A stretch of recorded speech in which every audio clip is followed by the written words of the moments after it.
Perkins Online, the Thinking Person's talk show. Now here's your host, Wilmot Mutty Perkins.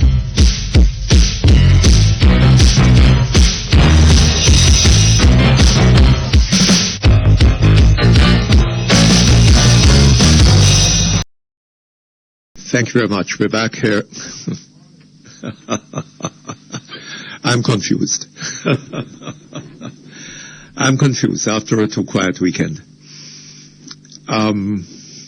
No, morning.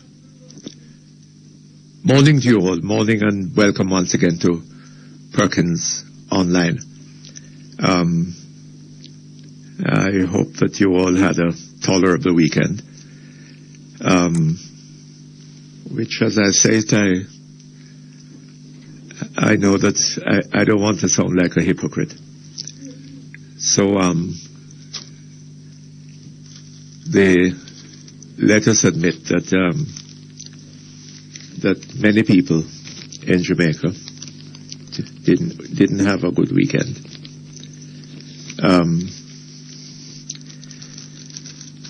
I heard yesterday that the police were saying that half a dozen persons had been murdered. Something like that. So it continues. You know? It continues. And it does not seem that we have any idea how to stop it. Because, as I keep saying on this program, those in authority and those who consider themselves to be on the right side of things are all, it seems, of the view that what we need to deal with the problem of crime is essentially the same attitude of violence that those who are creating the crime have adopted. So if a man commits murder, hang him. And if he has a gun that he's not authorized to have, lock him up for life. And we have been doing that kind of thing for some time, and it has not had the effect that we had hoped. I cannot forget when Mr. Michael Manley was announcing the gun court. We said that it was going to be red because it dread. Well, dread or not, it now frightened the man them with the gun. There are more guns in Jamaica today knocking around illicitly than there were when Mr. Manley was setting up the gun court to cure it. Right? To cure the problem. We need to look at what it is that is giving rise to the crime. We need to study the thing the problem from a sociological perspective. And we need to understand what it is that we need to do in order to prevent our people, who could be highly productive people in other circumstances. In fact, many of them go abroad and do very well. But here in Jamaica, when they come back into the sociological ambiance that is driving them away from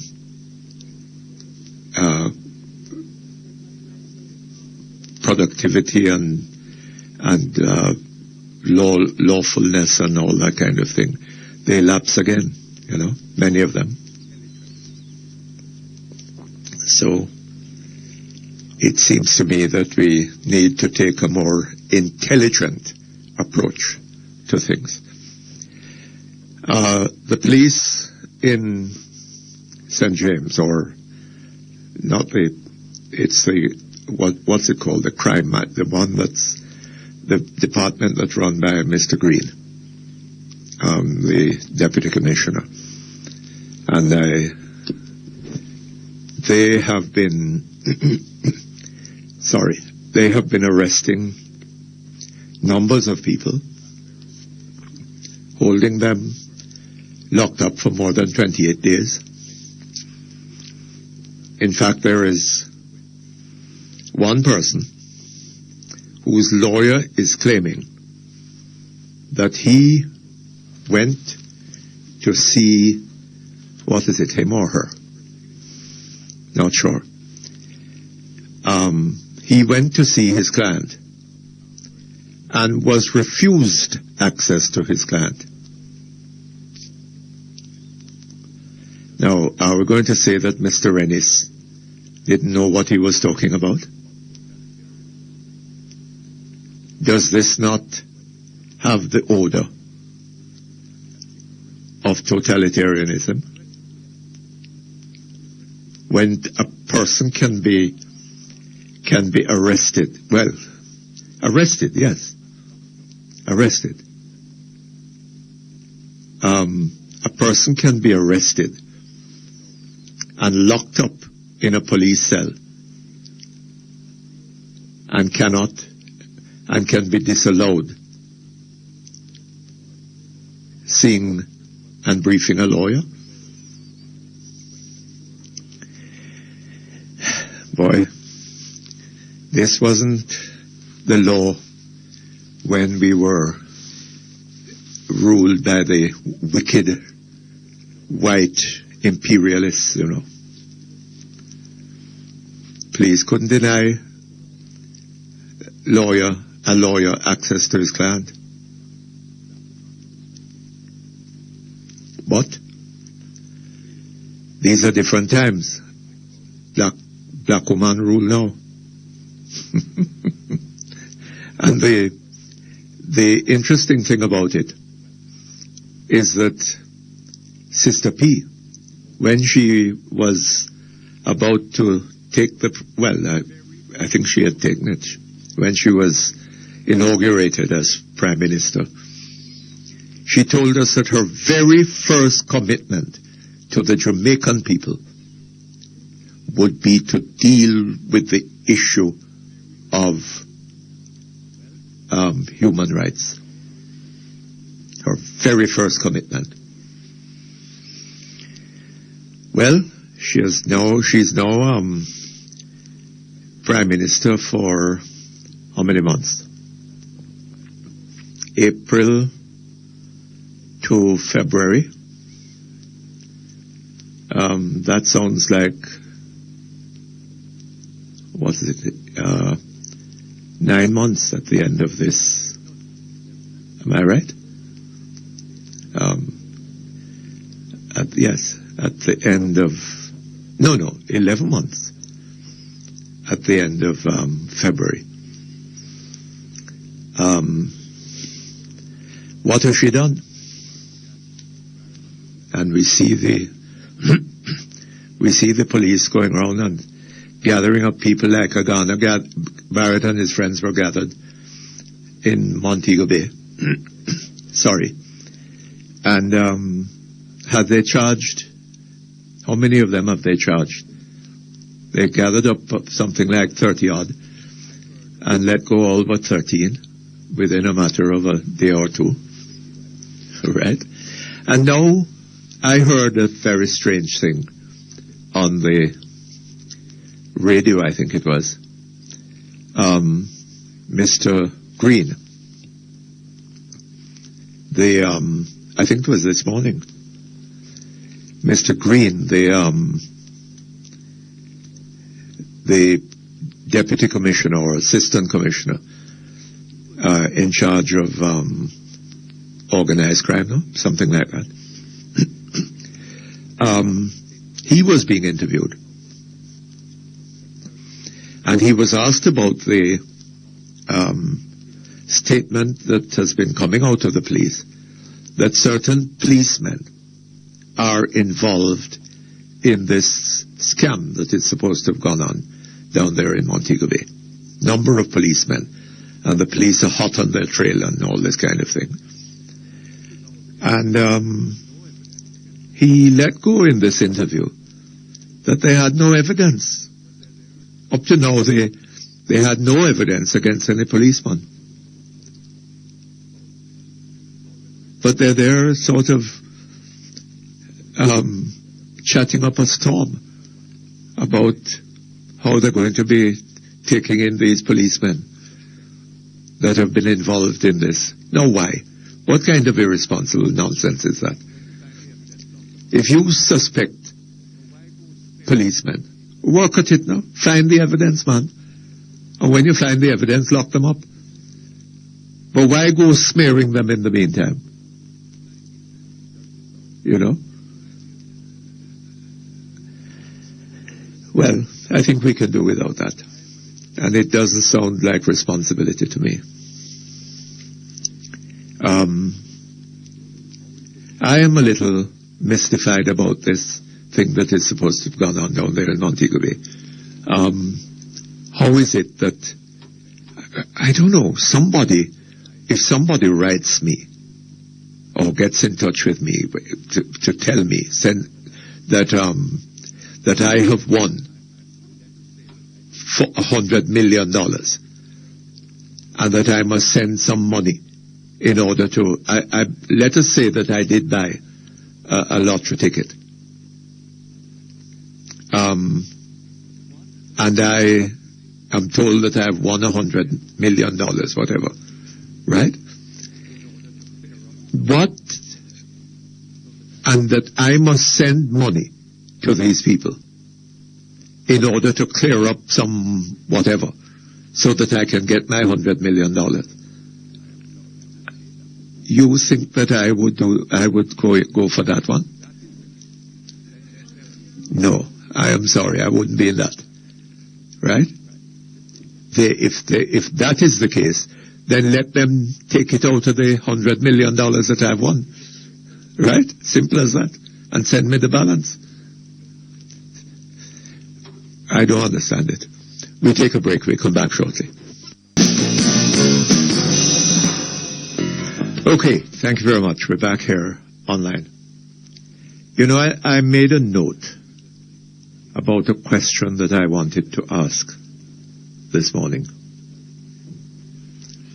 I see that the Gleaner, in its editorial, has taken up the very issue. My question had, well, not quite the same issue, but my question was whether Mr. Pickersgill had denied the statement made by the mayor of Port Maria,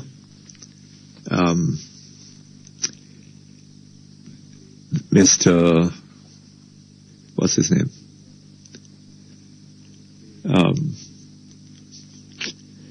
Oh Lord. Anyway, the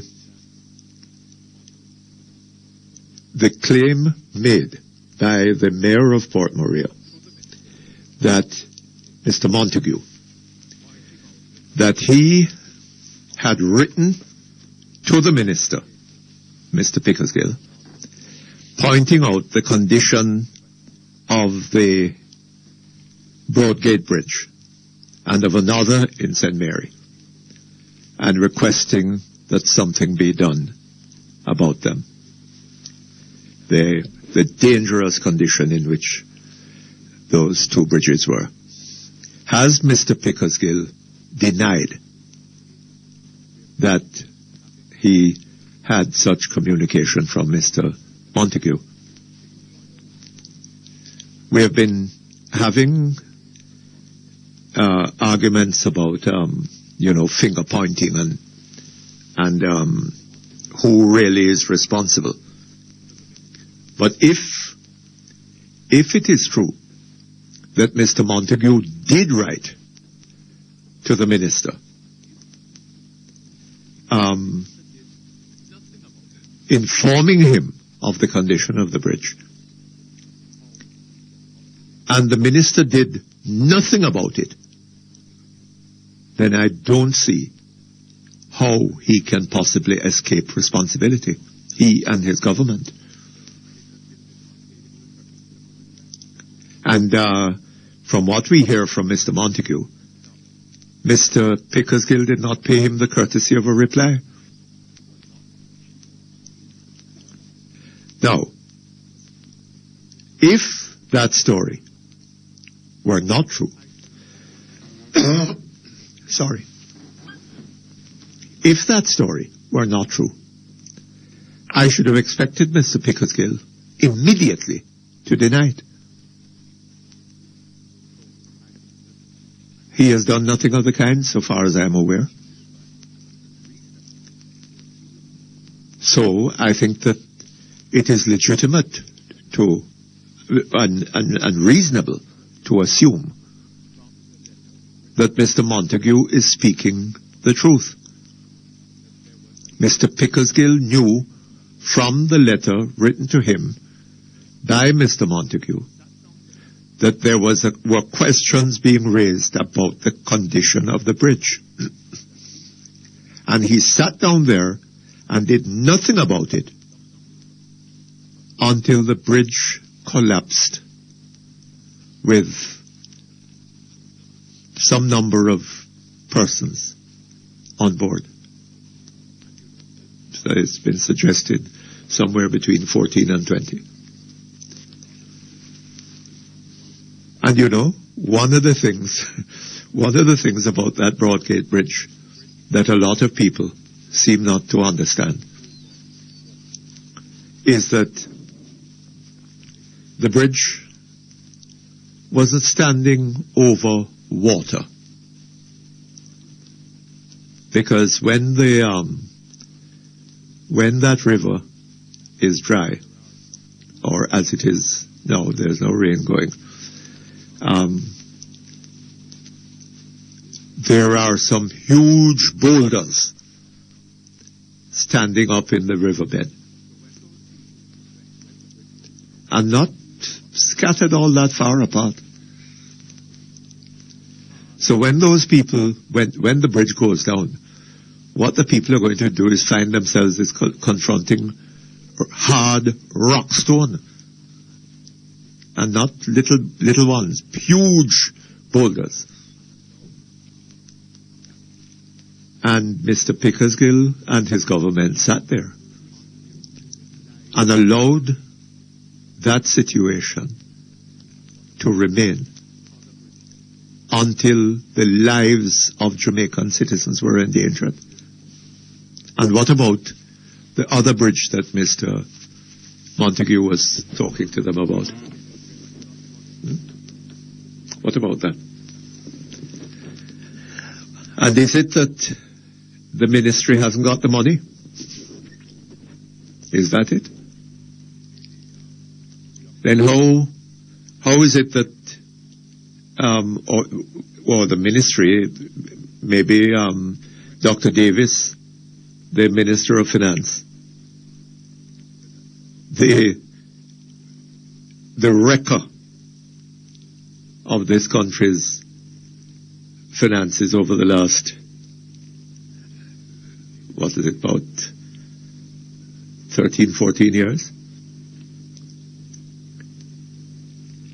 Maybe Dr. Davis told him the money just wasn't there. But of course they can find money for World Cup cricket and all kinds of nonsense like this. Right? And find money to do all sorts of things they're trying to tidy up the place. You know, get rid of all the garbage and the muck and the whatever. It's good enough for Jamaica people to live in those conditions. But when World Cup fans are coming, you clean it up and try and give them a good impression. Right? The reality that the Jamaica people are having to live, that's all right. That don't matter, as long as the visitors from all over the world. It's like a man who beats his wife, and but it is kept a great secret between them. Right? Nobody knows. And on the outside, he looks like a very decent fellow who would never do something like that. Right? Or a man who steals but does so quietly. You know?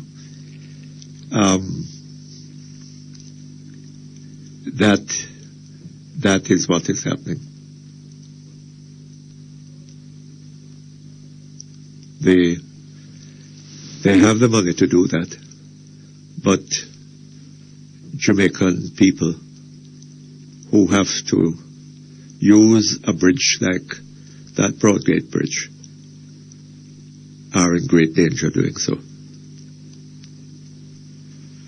What a hell of a state of affairs in this country.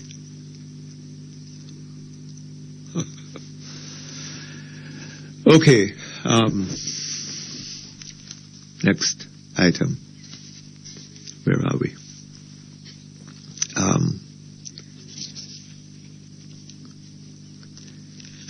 The issue of reparations. I see the Observer applauding the government and the opposition, and I suppose primarily the opposition, for having brought the matter to Parliament and for debating it there. I suggest to you that it is a damn disgrace that the Parliament of Jamaica should be discussing seriously a nonsense resolution like that. Right? I don't know what right Jamaicans have to expect. Do I hear other Caribbean, do I hear the Barbadians discussing this? Or is it that I'm mistaken? The St. Lucians? Are they discussing this seriously? Why is it that Jamaica, instead of leading our people to understand that whatever the defects of slavery, let us put those behind us. Mr. Siaga is talking about the sins of slavery that remain with us. Among them, the encouragement of men to go around, as they say, breeding women, just to produce more slaves. Well, I mean, that was in the interest. That was why the slave owner would have encouraged it. It is as if he has a herd of cattle, and a bull is in the herd. And the bull is judged on the basis of how many calves how many cows he can impregnate. Right? And that same thing was encouraged among the slaves. And it remains with us until today. Why? Why, if slave owners wanted men to go around doing that with women, having no respect or regard for the women, no respect or regard for the children? Well, possibly because they saw no hope of the children becoming anything but slaves. Right? Now, but why is that with us today? Nearly 200 years after the abolition of slavery. And, well, not too far from it. Right? And just under 50 years since we became an independent country running our own affairs. We take a break. We come back shortly. Okay. Thank you very much.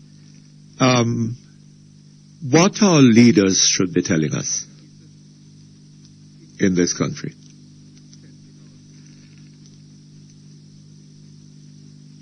is that instead of spending our time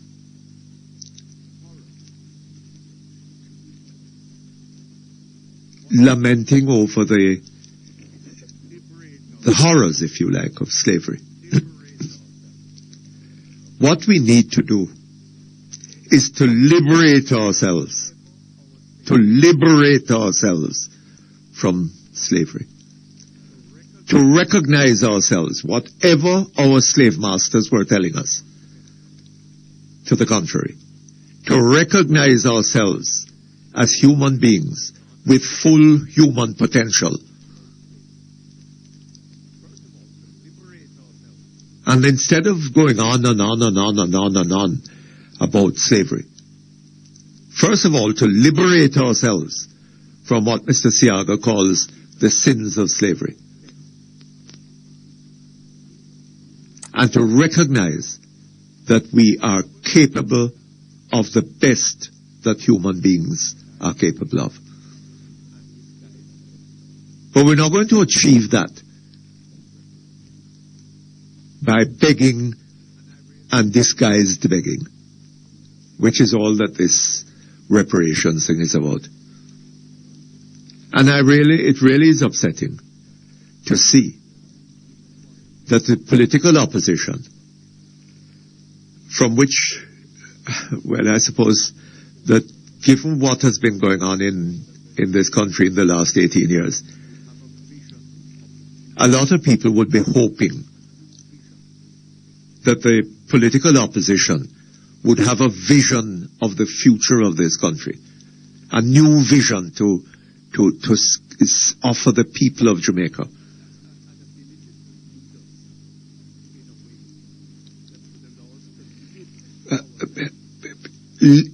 An ability to lead us in a way that would allow us to lift ourselves out of the ruts into which we have fallen.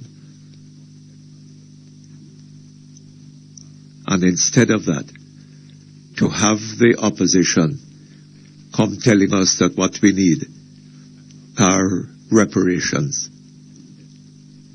This is very disappointing. Mark you, I'm not quite sure to what extent the opposition is involved. I hope that will be made clearer later on this week when the debate continues. But up to now, as I understand it, it's been Mr.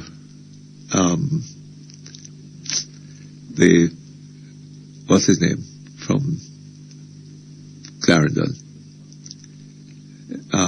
who brought the resolution to the House.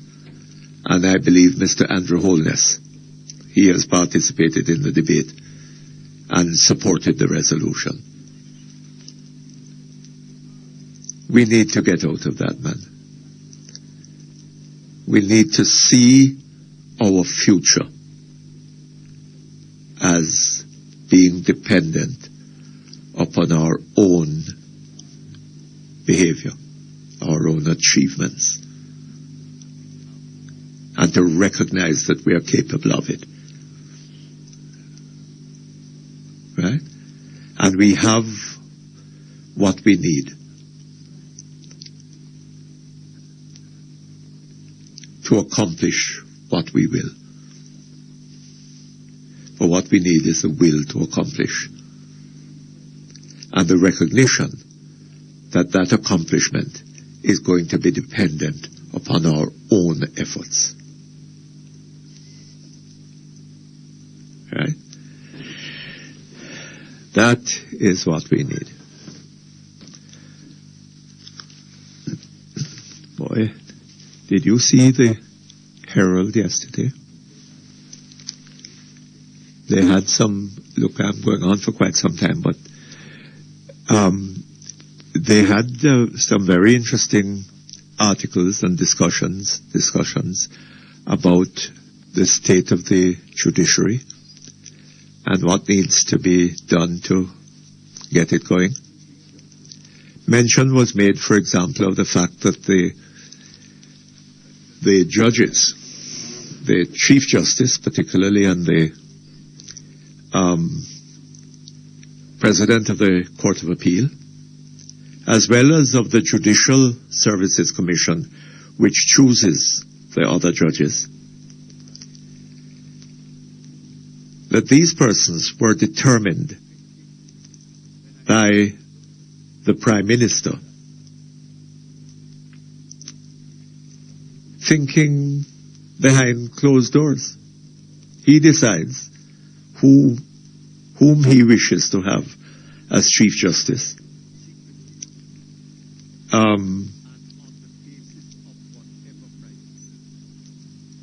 Quietly, secretly, and on the basis of whatever criteria he chooses.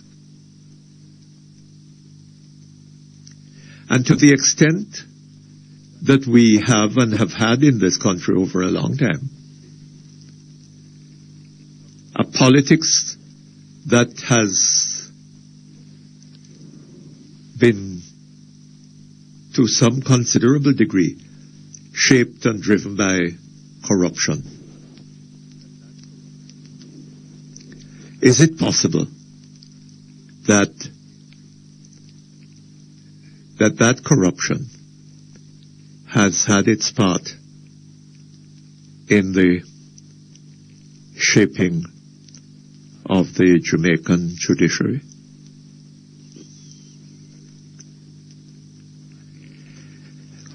It seems to me that we need to look very seriously at our existing constitutional arrangements. The Constitution of Jamaica is a shame.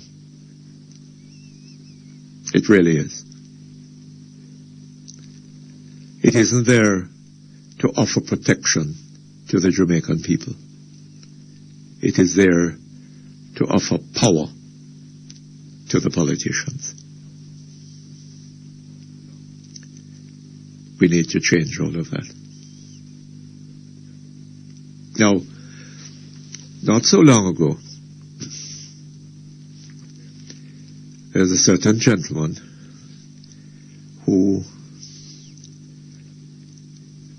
declared that them I got tired to see him face. That there were 3 men in particular who had hopes of succeeding him. And that those men were going to come down with heart attacks. But he enjoyed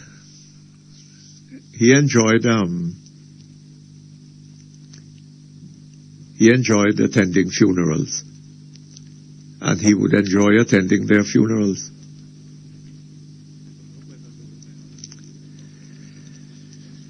Well, I gather that I don't know whether those men will come down with heart attacks, but it is my understanding that the government is fiddling to put in place the arrangements which will make it possible for that man to continue to occupy the seat that he does. They have approached the opposition. They're bringing a resolution to Parliament, I'm told. But they have the majority to pass the resolution. And my understanding is that the resolution doesn't require more than the majority, a majority.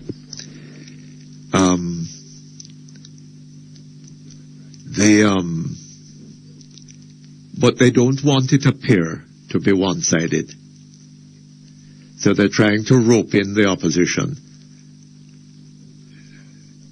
to join with them in passing a resolution as far as possible unanimously in the House that would give this man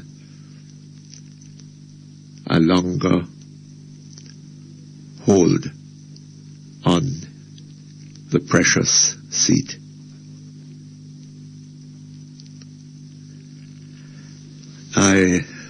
I wonder I wonder what is the government's motive in this. Why does the government think that of all the persons who have held that position, he is the only one? Well, I don't know that the only one, but I don't know that there has ever before been an extension of the term of that particular office. But they're now thinking of an extension. Why?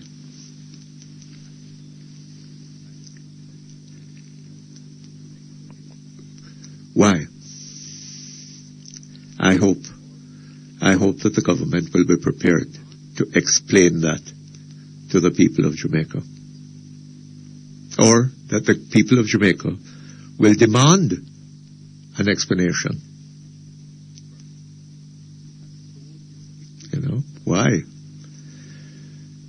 And is it that this person has so distinguished himself,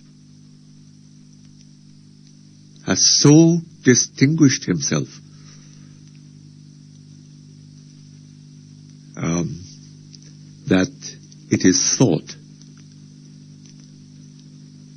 that, you know, it would serve the interest of Jamaica for him to be kept there for as long as possible? If that is the explanation, then maybe the government would tell us in what way he has so distinguished himself.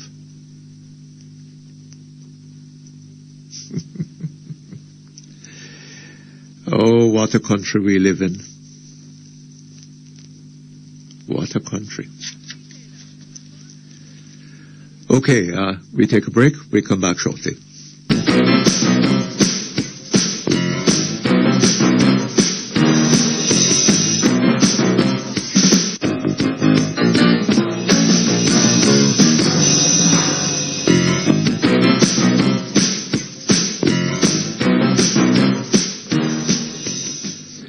Okay, thank you very much. We're back here.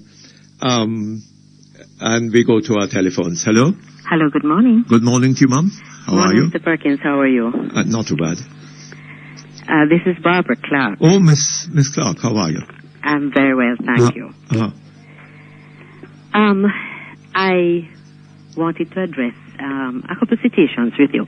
One, a caller called you sometime last week. I didn't hear the call myself, but the caller made a suggestion that the Contractor General said I was lying and that his suggestion was that I should resign. And well, he did, as I understood it, in the statement carried in the Observer one day last week. Yes. He did suggest that you had given misinformation as regards, for example, you're being interviewed. Yes. On the issue. Well, Mr. Perkins, I think the Contractor General has a duty to this country. As a matter of fact, I believe sincerely he has a responsibility to this country. As his article said, he did this report and tabled it in Parliament in the interest of the public of Jamaica. I think he has that responsibility to tell the Jamaican people what the questions were to me, and most importantly, my answers to the questions. Because if I participated in an interview, I would see no difficulty in saying I did. Yes. And his report, as done in Parliament, with so many errors, had I been interviewed, would not have led my legal advisor to have written him regarding several issues in his report. And so, Mr. Perkins, I am asking you to just allow me a couple of minutes. But I'm sure you are aware of what a conflict of interest is.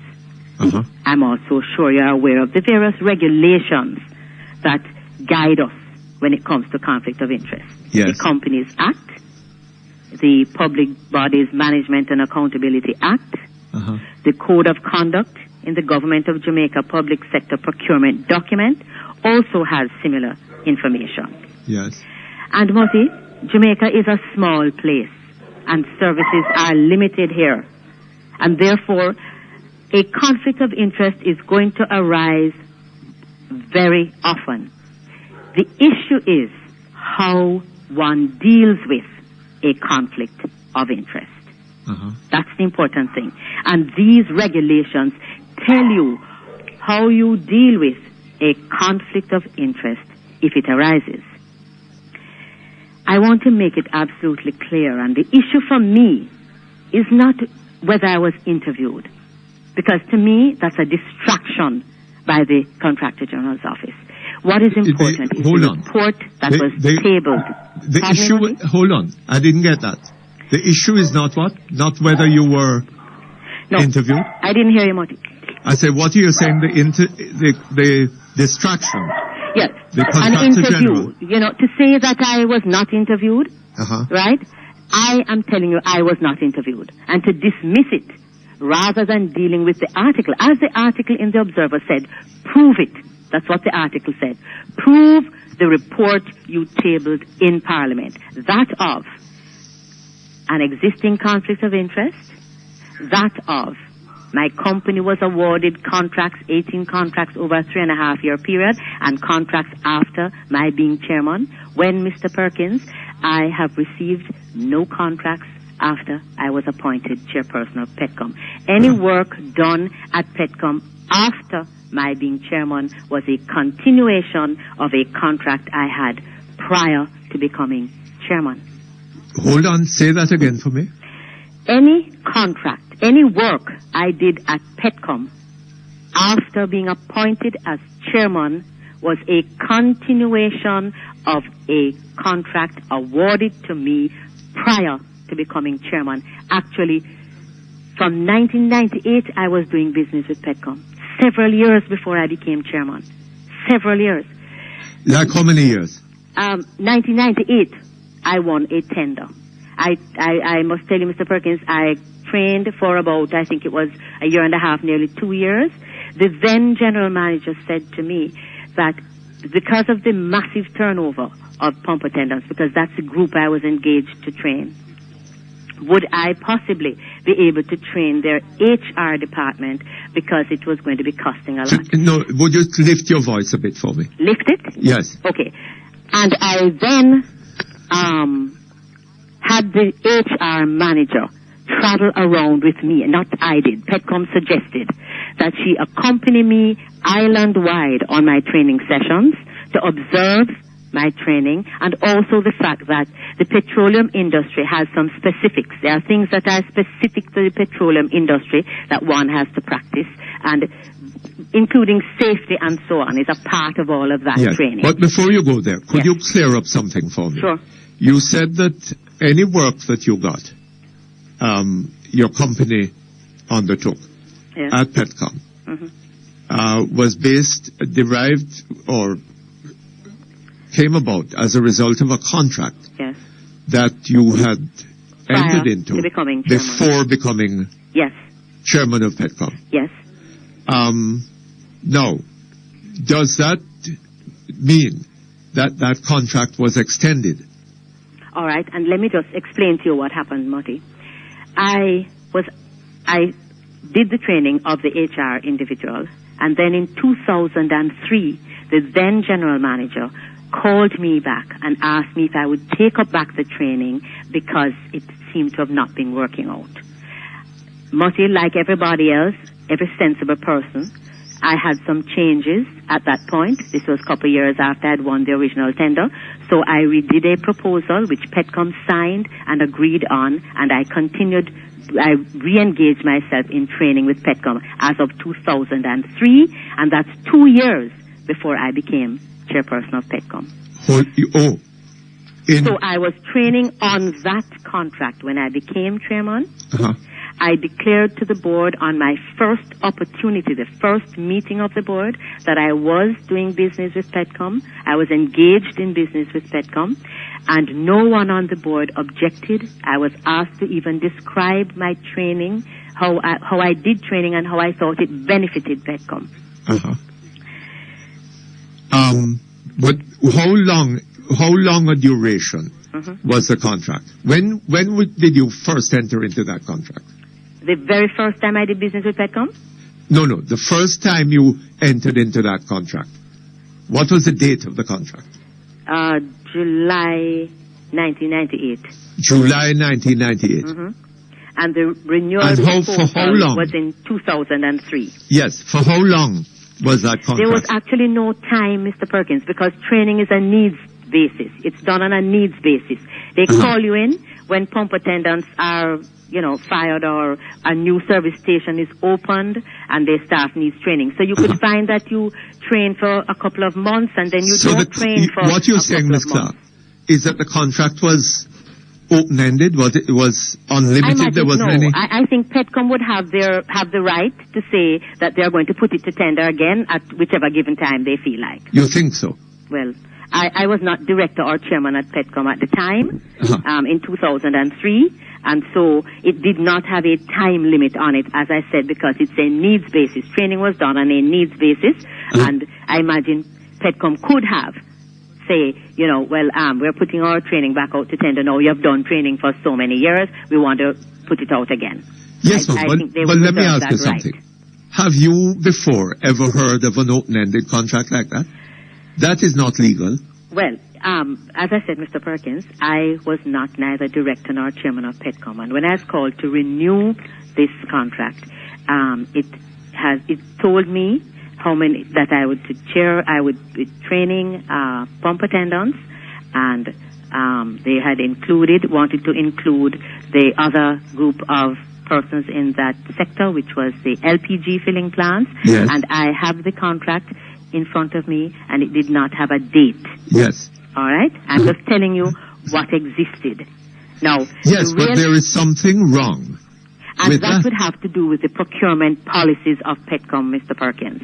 And as I said, if something is wrong with the procurement policies of Petcom, surely Petcom will have to look in their procurement policies. This was 2003, and I'm sure today Petcom has looked at their procurement policies and ensured that things have changed, and there's new management there, and I'm sure they have ensured that nothing like that exists at this time. But I can see the Contractor General being concerned about such a contract. And believe me, Mr. Perkins, I support his observation. Do? Yes, I do. Hold on just a moment for me.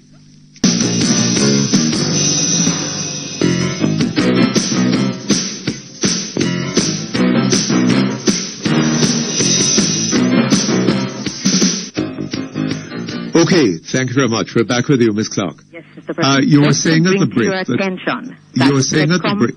Did put their training contract to retender early 2006. I beg your pardon? Just to bring to your attention that Petcom terminated my contract. Well, advised me that they would be putting training to tender early 2006. So early 2006. They did put it to tender.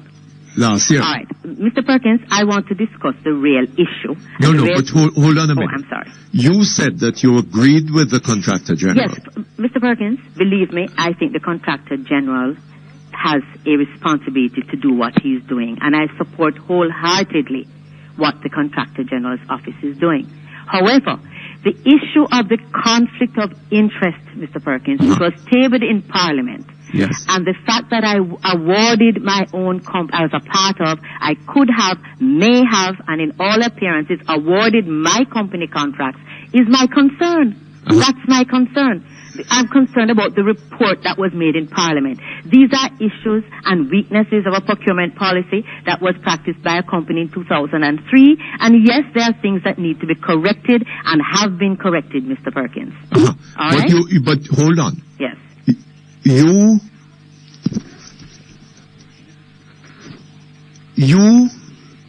had a contract in 2003 that was limitless. It had no date on it. No, not the contract that I signed, no. No. Well, the first question is whether that contract was valid. Well, Mr. Perkins, as I said, then it went I was on. neither director, nor was I chairman, Okay. nor I was a part of the management All at right. Petcom at the time. But then you became chairman when? 2005. 2005. Yes. And in 2006, Mm-hmm. the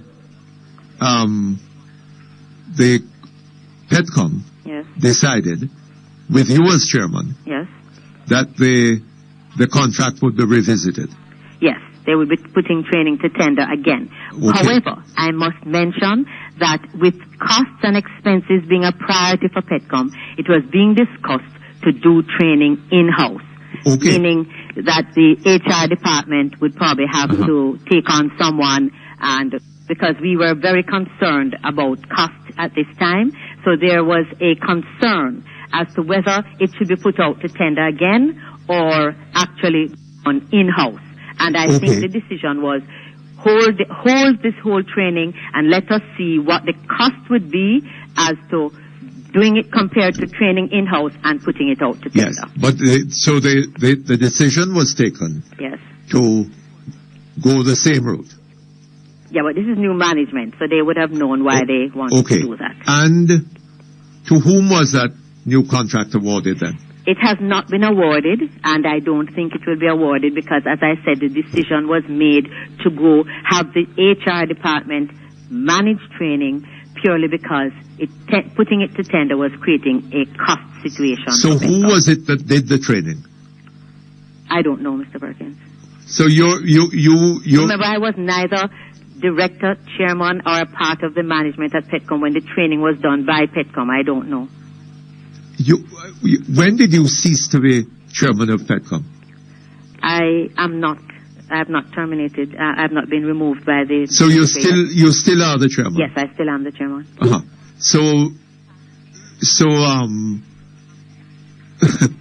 If you let me Hold on. continue, Who is what it? happened is that the story is not being told, and you're not understanding. So if you just Yes. allow me to But continue, you can I'll tell this. But no. But Yes. could you answer the question? Yes, sure.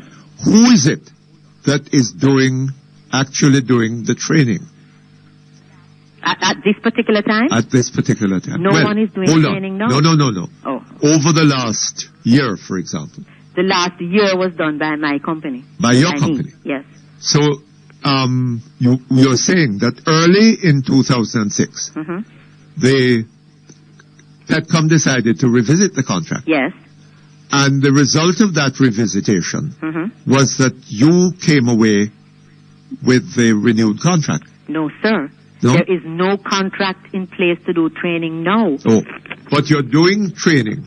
No, I'm not doing training, Mr. Perkins. That's why I'm saying, can you allow me to just tell you what has happened? Uh-huh. All right. Early in June, I think it was a letter dated the 26th of June. June of? June of 2006. Uh-huh. A letter was received, came from the House of Representatives, where the opposition speaker for this portfolio asked some questions of Parliament. And 5 questions. One was questioning the fact of my being chairman of Petcom. One was questioning the fact of if I was managing director of the company that was doing training, whether or not this was seen as a conflict of interest. As a result of those questions from Mr. Mullings to Parliament in June 2006, on the 28th of June, I withdrew any business transactions with Petcom. You did what? I withdrew any business transaction. I wrote a letter saying I did not wish to continue in any business transactions with Petcom because I saw this where I could become a political football. I did not wish to be a part of anything like that. Why a political football? What was questioned? This is something that came from the opposition. But so what? And I'm just telling you my personal feelings, Mr. Perkins. That's how I felt about it. I felt I did not wish to be used as a political football, and let me withdraw any services. How does asking that question turn you into a political football? It is a reasonable question. No. You are chairman of Petcom. Yes. You are doing training for Petcom.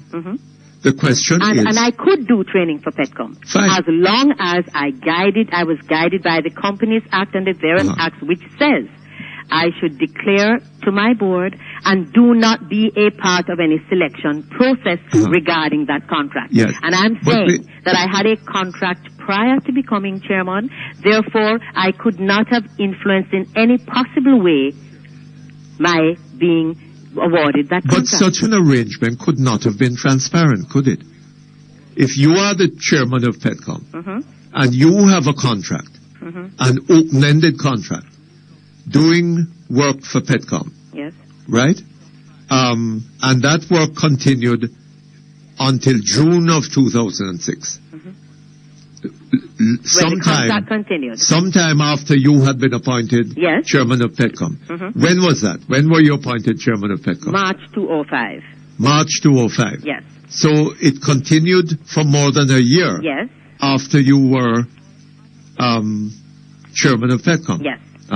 Yes, Mr. Perkins, but I want to make it clear there is no statutory or other prohibition against the award of contracts to a chairperson or directors of a public body after full disclosure has been made, and you abide by the various Companies Act and Public Bodies Management Act, which says... Well, I don't know that there has to be a part of the selection process. Is it a question of whether there is a specific prohibition, or a question of whether it seems right for somebody who is chairman of the company to be doing work for the company, right? On the basis of a contract like that. Mr. Perkins, I mean, is there a possibility? I reported to is the there board, a possibility? Hold on. The board saw nothing wrong with it, and we did. My declaration was in accordance with the law. Yes, but then what we have to do, Mr. Perkins, the Contractor General has raised the issue. We have to deal with facts, and when the Contractor General came to my office, or to Petcom's office in December, I had withdrawn all services from Petcom 7 months prior to his arrival. Yes. 7 months. But then he's looking not only at those 7 months, he's looking at the period before that too. And I'm saying his recommendation said to remove me from the existing situation of a conflict of interest. Mr. Perkins, a conflict of interest could not exist because I had already removed myself from doing business there. That's one. And in accordance with the law, there is no prohibition against a director or a chairperson doing business with a company as long as we are guided by the law. And the law directly says that you must declare to your board your interest and do not be a part of any selection process. And neither of those existed when the Contractor General came there. I was not a part of any process for the contract that was awarded to me. If Petcom did not abide by the procurement policies in 2003, I was not a part of any management or director or chairman of Petcom in 2003. And I'm saying that I declared to my board on my first opportunity, and so therefore neither of those situations existed when the Contractor General came there, Mr. Perkins. But hold on. Therefore you cannot report to Parliament things that are not factual. You don't think that there would have been... If we're going to go to Parliament. You don't think that there would have been a conflict of interest if you were chairman of Petcom and at the same time had a company which was providing a training service for Petcom? No, I don't, Mr. Perkins. No, I don't, because that's not what a conflict of interest means. What does a conflict of interest mean? If a conflict of interest arises, that's what the Act says. If it arises, you should ensure that you are not a participatory person in awarding that contract. Now, I was not a part. I don't sit on a procurement committee at Petcom, so I have never awarded a contract to either my company or... Hold on just a moment. Okay, thank you very much. We're back here with you, Mom. Hello? I'm saying to you that there is no law or regulation that says a chairperson cannot do business with a company. There is none.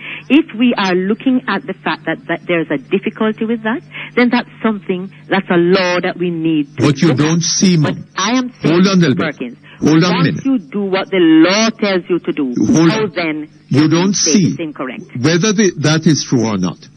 You don't But see. can I read one of the Hold on just a moment for me. Let us finish this.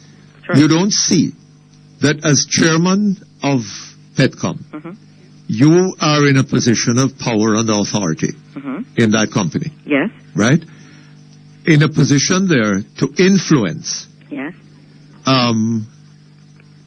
the arrangements made with your company, the rewards, Had I etc. been awarded a contract after becoming chairman, Mr. Yes. Perkins? No. Had I been awarded a contract after becoming Yes, chairman? The point is, I was not awarded a I contract just had a call. after. Yes. I just had a call from somebody Yes, who claims to have been an employee of Petcom, yes.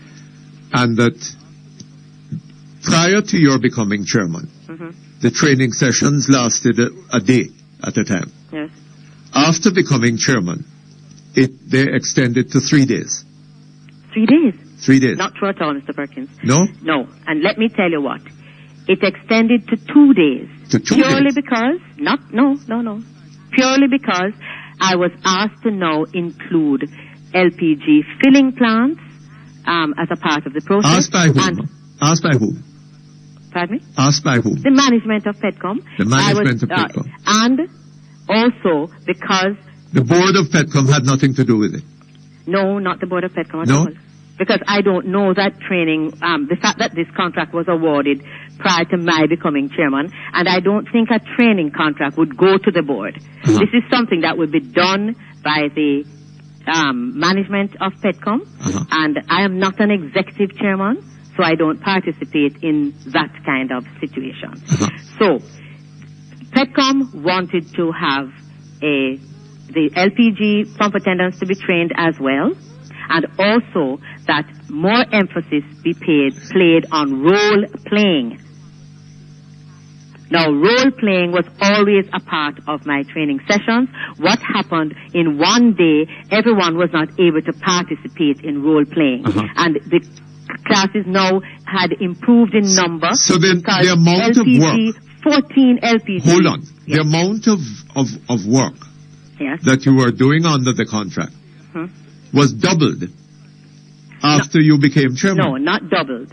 Not doubled. It was not doubled. But Well, if it was increased. 1 day and It increased, Mr. Perkins, because I now started to train 14 filling plants, attendants at 14 filling plants, as well as service station attendants. That's what created the increase, or a part of the increase. Because 14 filling plant attendants were now added to the number of persons who were being trained. I just want to say, Mr. Perkins. Now, where had these been before? Where the filling plants? They were, I guess they were there. They were not included in the original So training. you increased the work. The work was increased. Yes. And your remuneration, doubtless, also increased. Not when I became chairman, Mr. Perkins. After you became chairman? No, Mr. Perkins. No? At no time So after what? my You were doing- becoming chairman did I increase any fees to Petcom. Hold on. So you were doing twice the work for the same pay? Yeah, because it's ours. Eh? It's ours, Mr. Perkins. Uh-huh. Yeah, it's ours. So Yes. it would increase the amount of money I would earn because I'm doing more sessions, Yes. but not increase per session. I did not increase my fees to No. Petcom after No. becoming chairman. But you were doubling your income. You were No. doubling your income Mr. from the Perkins, at Petcom. no time was it doubled. No? No. There But was an I increase, don't understand but that. not double. If you were doing 1 day Yeah, because Mr. Perkins. and then started doing 2 days, Yes, but I would remember expect now, the it's the amount to number double. of persons that are being trained. It's the number of persons that are being trained. And if 20 persons are in a class each time, and the amount was increased to, say, 25, Yes. it does not necessarily mean that you have doubled the amount of money you're Now, earning. what was this? There was an increase in the amount of engagements because of the 14 filling plants that came on, but there was not a double of So I earned. in what way were these people being trained? Mr. Perkins, the things that we would highlight in a training session would be things like we'd start out with maybe deportment, interpersonal skills, customer service skills, commitment to company policy, time management, personal hygiene, dealing with different types of personality, and there was, videos were shown, various handouts, role playing, each person playing different roles of whether you were a customer or an attendant, and other things. I don't have an exact concept. So let me ask you something. How many Petcom plants were there? How many? How many Petcom units were there? I think there are 30. There were 30 service stations, and when I was asked to do the filling plants, I think there were 14 filling plants. 14 filling plants and 30 service stations. Yes. And these training sessions were repeated. You wouldn't do just one training session how often were they done? Well, over the 3-year period, I think some might have come up into recurrent training, purely because, Mr. Perkins, there is a massive turnover of pump attendants. And occasionally, a dealer would ask that somebody who has been trained already, for whatever reason, whether weak in a particular area, could re-sit in a training session. And the service stations were divided in half. You would train half one day, half the next day, or half one session, half the next session, because you were not able to take all the staff on one occasion, or the service station would have to be closed. So may I just continue, Mr. Perkins? I just want to say that we have to be guided by the information that was tabled in Parliament and that was told to the Jamaican people, and that is that I may have, could have, and in all appearances, be a part of awarding my company contracts, which I did not do. When the Contractor General came there, his recommendation was that immediate action should be taken to remove me from a situation of a conflict of interest. I'm saying a conflict of interest did not exist when the Contractor General came to Petcom. I have not received a training contract since I have been appointed chairman at Petcom. And therefore, I could not have, may have, or could have influenced that situation. Well, let me ask you something. As chairman, you had the power to Mr. influence Perkins, that situation. I could have the power and may have the power. The point is I was never awarded a contract after becoming chairman. No, but the contract... And I withdrew my business transactions with Petcom in June. Yes, ma'am. But you were not... You were not awarded a new contract, right? But the contract continued, and the workload expanded, and the income expanded. And I explained to you why. That's not a decision of mine. But that was a decision of the management of Petcom in repositioning themselves. Petcom is a marketing company, Mr. Perkins, and they have to be constantly up against multinationals. But as of now, ma'am, we have only your word that you didn't use any influence to secure advantage. That's what I'm saying. The Contractor General. I am asking of the Contractor General's office to tell the Jamaican people how you found out, what made you think, what led you to think that I influenced a contract for which I did not receive after. And all the Contractor General would have to do is question the management of Petcom as to whether LPG filling plants were now a part of the training process. That's all. Were the LPG filling plants now a part of the training process, and were they a part prior to that? Because if they were not prior to that, then there must be an increase in the number of sessions because an increase in the number of persons. But I can understand the Contractor General's position because nobody in a position like yours who used his power, as you say you could well have, right? The power was there. You could have done it. Yes, Mr. Perkins, but I'm again But saying to you, no, I was but never nobody who awarded a did contract after becoming chairperson. Yes, So what but power could nobody- I have used? What power could I have Yes, used? ma'am, I but was there were never awarded a changes contract after becoming a chairperson. There were changes in the arrangement, right? There were But changes. that was not a decision of you mine. say that the contract had That no was not a date. decision of mine, Mr. Perkins. Neither could I influence Petcom to start training LPG filling plant attendants if they didn't wish to. But I don't It's a understand marketing that. company, Mr. Then Perkins. what authority did you have as chairman of the board? To do what? What? What authority I Well, had? to govern Petcom. Yes. But everything would have been a board decision, Mr. Perkins. As an individual, I Yes, could but not you tell were a Petcom. member of the board and doubtless influential on the board. Mr. Perkins, I And- could and- not influence several board members to make a decision for which they would not want to support. And no one Well- this is not something that came to a board. Uh-huh. Yes, but they I don't know. There are different ways in which people who have power Yes, Mr. can Perkins, use but that when power. and I agree that there are different ways, but when you are going to make a report to Parliament, it has to be a factual report. It must be on facts. It cannot be what you assume or what you think could be done. It has to be of facts, Mr. Perkins. Uh-huh. And I am saying that the Contractor General's office has every right. Hold on just a moment for me, please.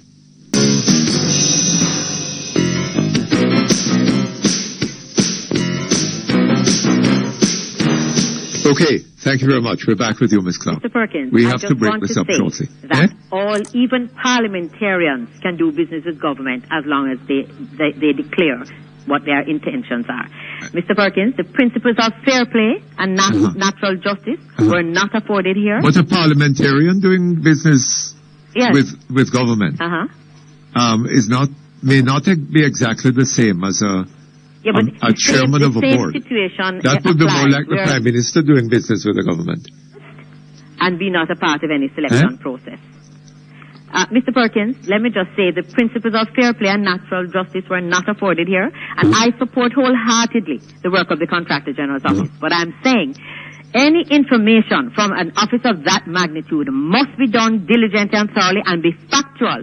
We cannot start to use our emotions to decide whether or not I could have or may have. You have to prove to the Jamaican people that I influenced any contract to my company. But you and don't also think prove that you there don't was an think, Ms. Clark, existing conflict hold of on. interest You don't situation think- from which I should be removed. You would not agree that if you were awarded a contract by Petcom in 2003, and then subsequently in 2005, is it? Yes. You are invited to take up the position of chairman of the board, Yes. that you should then have terminated the contract. No, Mr. Perkins, why? The But law why says, not? The law says I'm to declare to my board. Now, had the board said to me that they did not support my being chairman of Petcom and doing training, then I would have terminated my training. Or I could not have taken the chairmanship, whichever one. But if I do what Are the you law sure that requires that of is me, what Mr. the law Perkins, says? I think it is important that we understand. Are you sure that that is what the law says? Well, may I read one of them to you? Oh, yes. I can read one to you. I will read one here that says, a director who is directly or indirectly, and this applies to chairpersons, interested in any matter which is being dealt with by the board, shall disclose the nature of this interest at a board meeting and shall not take part in any deliberation of the board with respect to that matter. Right? So, and Mr. Perkins, there are 3 regulations. There are 3 regulations that speak to it. The Companies Act is one. The Procurement Policy Act is one.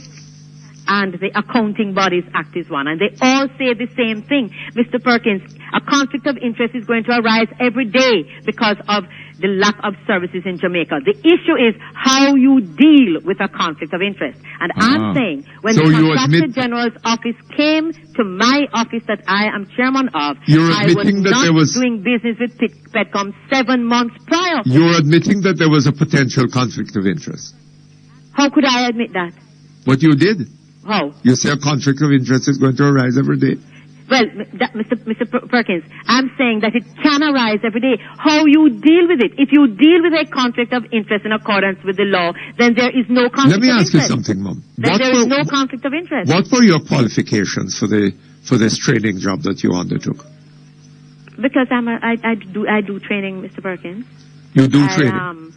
Yes, I studied marketing. I have a diploma in marketing, and I was doing training in regards to marketing. I got my diploma at IMP, and I had you're telling me that you're doing something, and went on several training sessions that Air Jamaica sent me to, both at IMP, and so I am able to do training. What, you did training at Air Jamaica? Yes, I did, sir.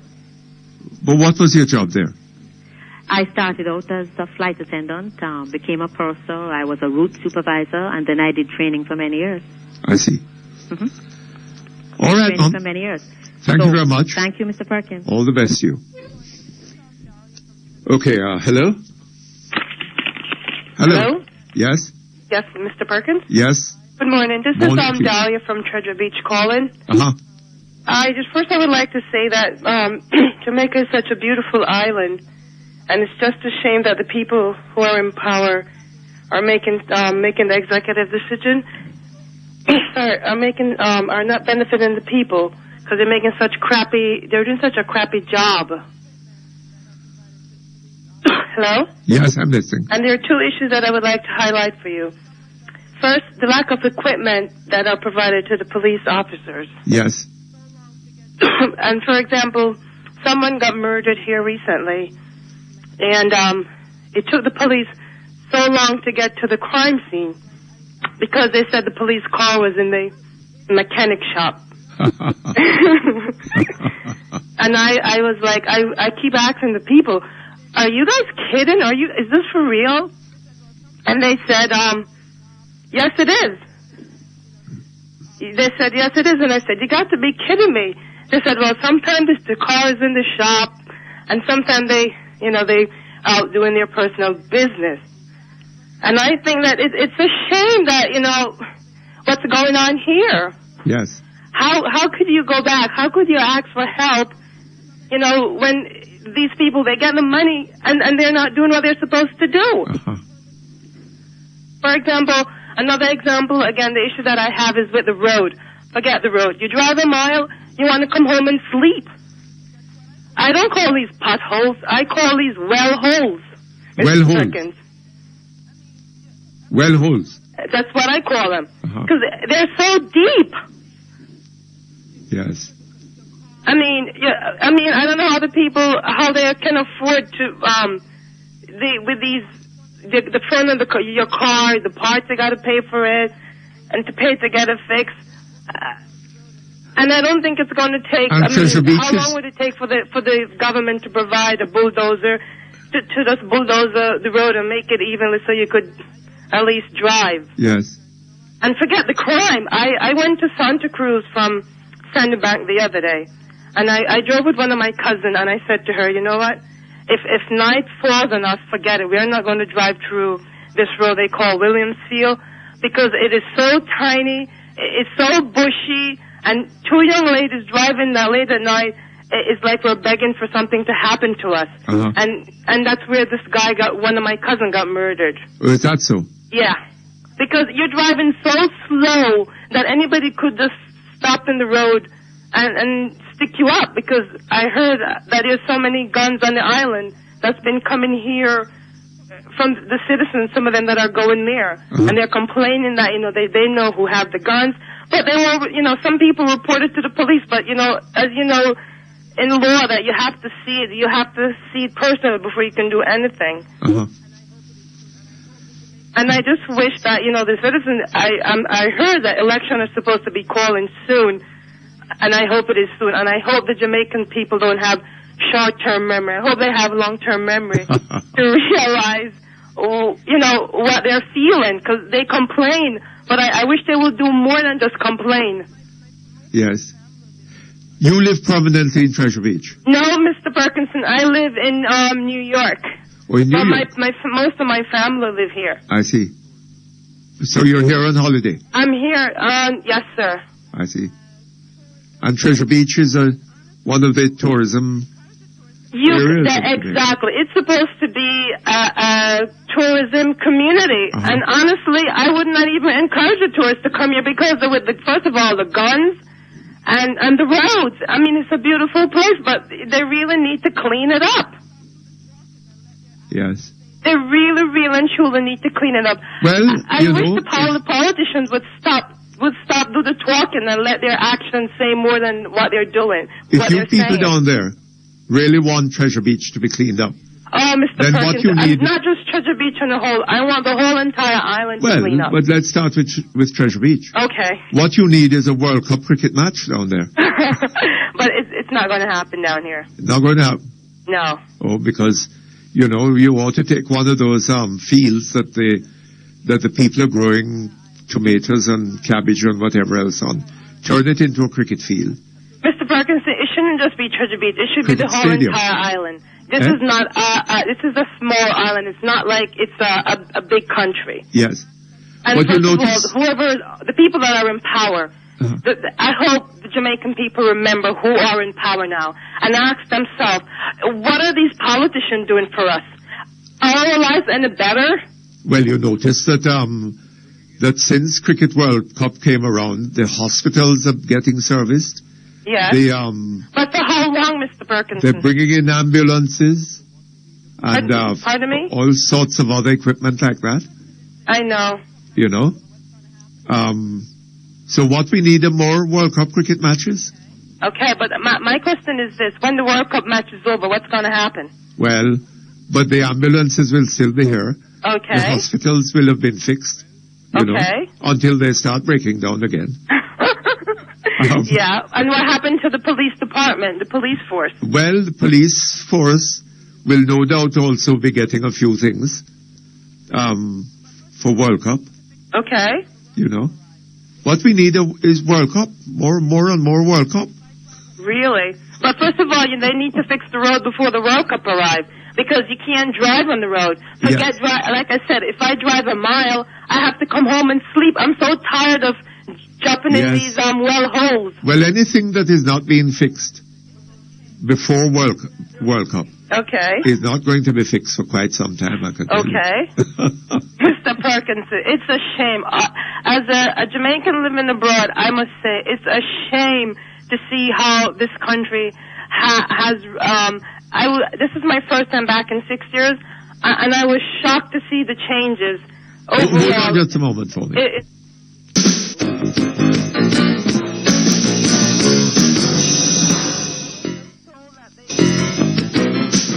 Okay, thank you very much. I have some good news to mention to you. Yes. I was just told that someone send a grader, the road that I was telling you about, the main road. Yes. That they send a grader to grade it off. Oh, good. I guess I need to call you more often to highlight the issues that are going on down here. You must be getting some World Cup fans down there. I guess we do have World Cup fans. My father's a big fan. Yes. Yes, Mr. Perkinson. And also, go back to the police department. Yes.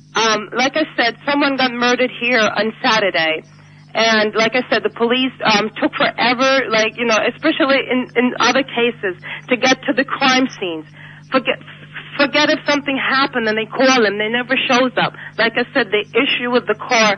the government really and truly, if they need to cut the crime rate down, they need to equip the police department with the proper equipment.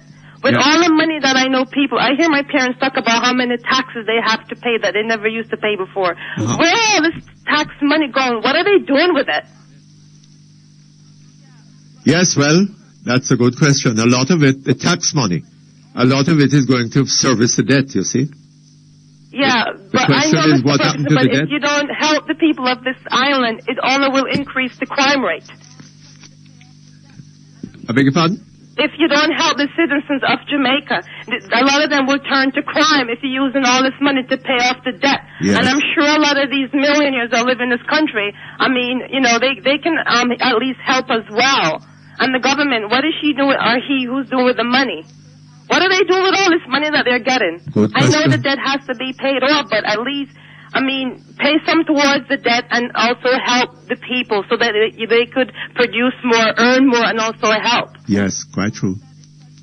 Quite true. But the argument now is that the British should be made to pay reparations, you know. Oh, that is such crap. You know, we can't we got to go forward, not backward. Yes, quite true. And I wish the people would realize, wake up, and, you know, because there's so many educated people in Jamaica. Yes. There's so many, and they got to realize that if we keep going backwards, we will never go forward. Quite true. Yes, we have to remember our history. You're absolutely right on that. So tell me, this is your first trip home in 6 years? That's correct, sir. Eh? Yes. Why? Time flies so fast, and I was busy with finishing up school and work and all that. Uh-huh. So when are you coming home permanently? Well, Mr. Perkins, I wouldn't say come home permanently. I would visit a lot. Uh-huh. Because I'm still a young woman, and I have a lot to accomplish. Yes. Like I said, I have to go back and get my master's degree, and that's what I'm working on. What are you doing? International relations, focusing on finance and economics. Yes. Well, I think that Dr. Davis could use your services. Oh, tell him to call me, please. I would be more than happy to help. Oh, you would? Oh, yes. Oh? Very much so. You fancy the idea of carrying a mountain on your back? It's not like carrying a mountain on your back. It takes a village to raise a child. Well, it's going to take a village to raise Jamaica. I see. Well, you see what I'm saying? And I notice, like, a lot of people here are individualistic. We need to be a team. We need to be team players. Yes. To get things accomplished. Okay, well, we're looking forward to your coming back home to take a hand in, bringing the country forward. Oh, definitely, Mr. Perkins. And also, I just want to remind the Jamaican people that to remember when election is, they're supposed to be calling an election soon, not to kill each other over stupid politicians. Because at the end of the day, we're all Jamaicans. Yes. And they must be reminded that whatever color they choose to wear, they shouldn't, like I said, kill themselves, because at the end of the day, the politicians are living in your comfortable house, eating quite well, while they're made to go home and suffer. Yes. They should remember on the day of the elections, whoever they have in their heart to vote for the person they think is going to be best to run the country. Yes. All right, Mom. Okay. Nice Thank hearing you, from Mr. Perkins. You. You must call again. I will. Okay. Bye. Hello? Hello? Hello? Hello? What's happening there? Let's try somebody else. Hello? Hello? Yes? Mr. Perkins? Yes, Mom. Good morning. Morning to you. You was on you had a long talk with Miss Clark. Uh-huh. Like in the 50s and the 60s, I used to visit Hope Gardens, and there was an area there they called the Maze. Uh-huh. Have you ever been into it? Yes. I noticed that Miss Clark she carried you in and around the maze with all that discussion at the end of the day. Nobody's any wiser as to what she was really, really up to. Uh-huh.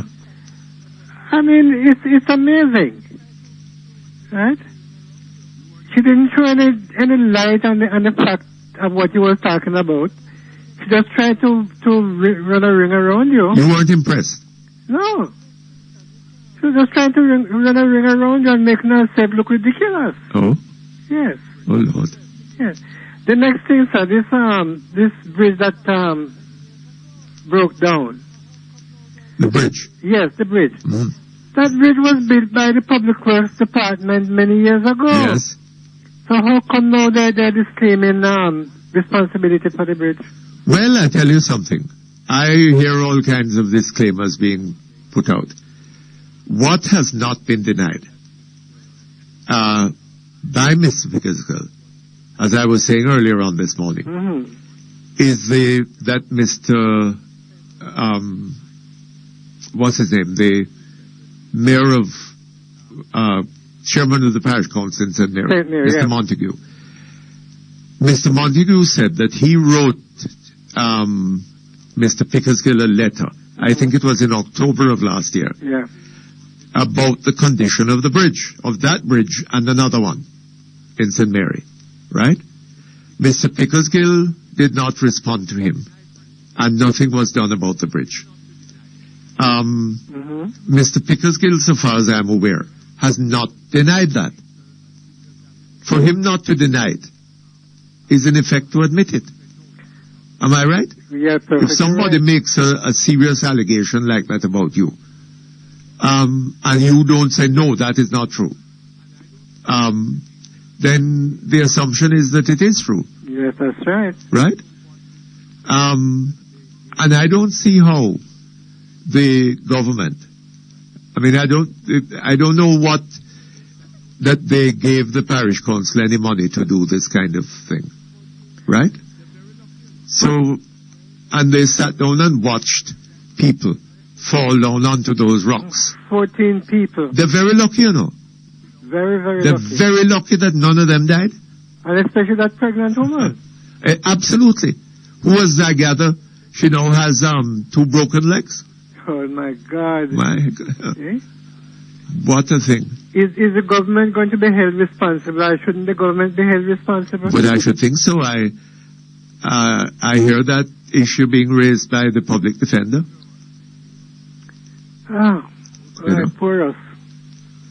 Anyway, Mr. Perkins, Uh-huh. have a good day. Thank you very much. Same to you. Bye. Okay, hello? Hello? Hello? What's happened? People gone to sleep? Hello? Hello, Mr. Perkins. Yes, good afternoon to you, sir. Good morning, I beg your pardon. Good afternoon, Mr. Perkins. Uh-huh. Yes, I'm talking when politicians make house with government money. That property belongs to the people of Jamaica, you know. When what? When? People make house with the people's money.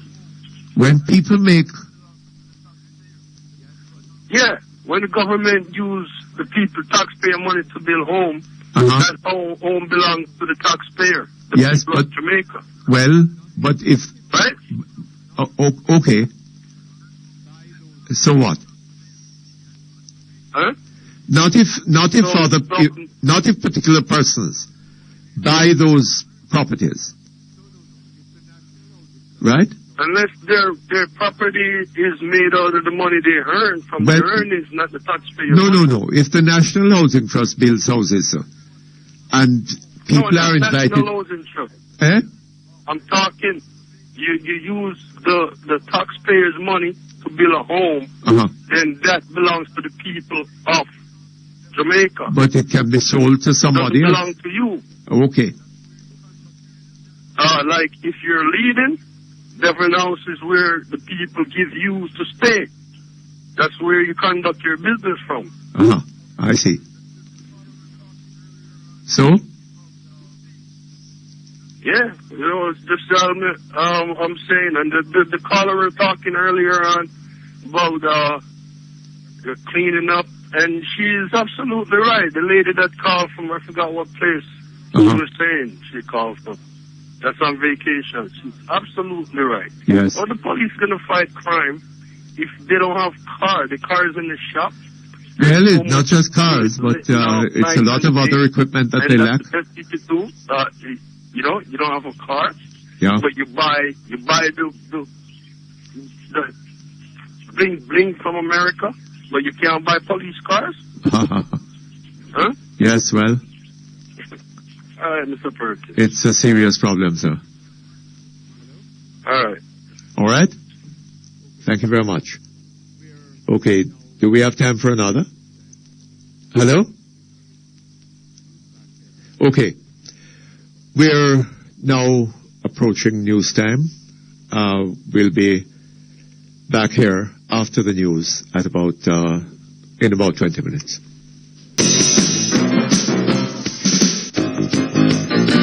Okay, thank you very much. We're back here online. And straight to the telephone. Hello? Uncle. Hi, how are you? Why? I have good news for you, man. What is that? But before I get to the good news, you watched TVJ last night? The 7 o'clock news? TVJ? The what? The 7 o'clock news. Yes, I think I did. And you saw in Port Antonio where ground were broken on Saturday for a $6 million to be spent on Corner Park football field. Yes. Carter Park. Carter Park football field. Yes. Mr. Perkins. Well, it's cricket too. Well, so maybe they could have some World Cup there. Listen to this and see how wonderful it sounds. There is a thing called the Portland Development Fund, which were established by Mr. Dabdoo, I think. And Dennis Wright. Established by Mr. Dabdoo. I have some good news for you, but just before I get there. It was established by Mr. Darivas and Dennis Wright for East Portland. And they're raising that fund over the past few months. $6 million. The contribution were made by private sectors, persons. And that money will spend on the Carter Park football field. Yes, I heard that. You understand? The point I'm making, Mr. Perkins, does this sound wonderful, Mr. Perkins? Well, I suppose so, yes. And can you believe that your good friend Benny Wright, the mayor for Port Antonio, yes, were invited to the groundbreaking, and Mr. Donald Rudd, the MP for East Portland, and none of them turned up, Mr. Perkins. Is that so? None of them. I wonder why. Well, I understand that the Member of Parliament, Mr. Rudd, did notify that he were not able to make it. But the mayor, the man who fight to become mayor so hard, didn't turn up, Mr. Perkins. They could have earned that money, Mr. Perkins, and use it to go around to put on function with a lot of goat and money. He must have been making preparations for World Cup, sir. Yeah, you understand. But what the nice thing about it is that the people of Portland appreciate it and welcome it so wonderful because they need some work to be done on the Carter Park field. Yes. Because, on a weekend like a Saturday and a Sunday, the community will turn out and they want to enjoy games into a good environment. And to say this, that Jamaica under-17 football team is in the final round for the Youth World Cup. And on Friday they play a practice match against Mexico.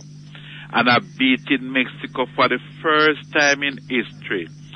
And one of the youngsters who scored 2 of Jamaica 3 goals is from Portland. Yes. You understand me? So you see how wonderful it have come in for them to raise that money to spend on that field. And as Mr. Vaz is saying that he's now asking the government of Jamaica to make a contribution also for the field, Mr. Perkins. I see. You understand? But Mr. Perkins, your friend Mr. Dabdoo were in Portland over the weekend with his team. And his team with him were this young lady here from Center, Miss Parchment, Ken Rowe. And they have a nice get-together with a big pot, well-cooked man. A big what? Pot. They put on a nice pot and cook a lot of food. Oh, yes. And you were there. No, and liquor. Why I mention it to you is that does you think that the money would have spent wisely in something more important to the community? Oh, I don't know. I don't know. I don't know what they did at that party, sir. You understand? I don't know. Maybe Mr. Dabdoo spent the time explaining to the people what needed to be done and so on. That would be important too. You understand? But you're aware now that he is really in the era now trying his ever best to see if he can garner support. Well, good luck to him. You understand? But Mr. Perkins, it will be very interesting to hear what people have been saying on the ground. Is that so? Yes, man. Very, very interested. What have they been saying on the ground? When I saw two persons on Saturday with a GLP shirt marked Vote Dabdoo. A GLP shirt? Marked Vote Dabdoo. And that shirt was shirt which were when they were running in St. Catherine. When you see that Dabdoo is now want to be the PNP candidate, Mr. Perkins, and you have people wearing shirts around Vote Dabdoo in the GLP color, what that is saying to you, Mr. Perkins? Explain that to me. I don't know. I mean, this has happened before, sir. There have been people who have run for the PNP and run for the GLP, and vice versa. Haven't they? Yeah, but I've never seen this one before. Oh? Yeah. Have you ever seen it? Seen what? Where a candidate is running for a party. Yes, and the people we're not other. Yeah, you have ever seen that before? Well, the GLP had better watch it because people might get the impression that they're asking them to vote for Mr. Dabdoo. Why, Mr. Perkins? To hear it and to see it is that two different things, Mr. Perkins. You understand? Yes. It really sounds interesting, though. You understand? All right, sir. Thank you very much. All the best. Thank you. Okay, thank you very much. We're back online. Hello? Hello? Hello? Hello. Yes, good afternoon. Afternoon, Mr. Perkins. How you doing? Not too bad. How are you? Well, I'm there, so sucking salt through the wooden spoon. Oh, is that so? Wait, that's going on, you know? Sir Perkins. Yes. I call your attention to something that is happening into the newest municipality that is Portmore. I don't know if it is okay, but one would think that in an area like Portmore, squatting and those things would not be encouraged, no? No, I should have thought so. Right. No, there's a strip of land that runs along Hellshire Road. On the right side would be Greater Portmore, and then it would lead into the areas of the alligators and the crocodiles and so far. Yes. And on the left side of the road, there are supposed to be land here that belong to the Ministry of Housing. I asked a question some time ago on another program, and I'm asking on your program, and I'll see if you can get some assistance for me. Those lands are there belonging to the government of Jamaica, as I understand it. Yet, I see a proliferation of buildings and people marking out lands, people dropping containers, fencing off place. I don't know, and as I said on the other program, if it is that I'm incorrect, then I come back on your program and apologize profusely to those people. Yes. But it is my knowledge that those lands and the people that are occupying them save and accept, I think, and even those couple people that went through the rigors of getting the Ministry of Housing understand that they are there and they're quite interested in purchasing the land, even, I think, a church that is there. I don't think anybody else have the authority to go there and to be marking out our prime land in Hellshire, on Hellshire in the Portmore area. It's with a view to thinking that because my party might be in power at the moment, let me see if I can secure myself now. This last minute ditch of securing themselves.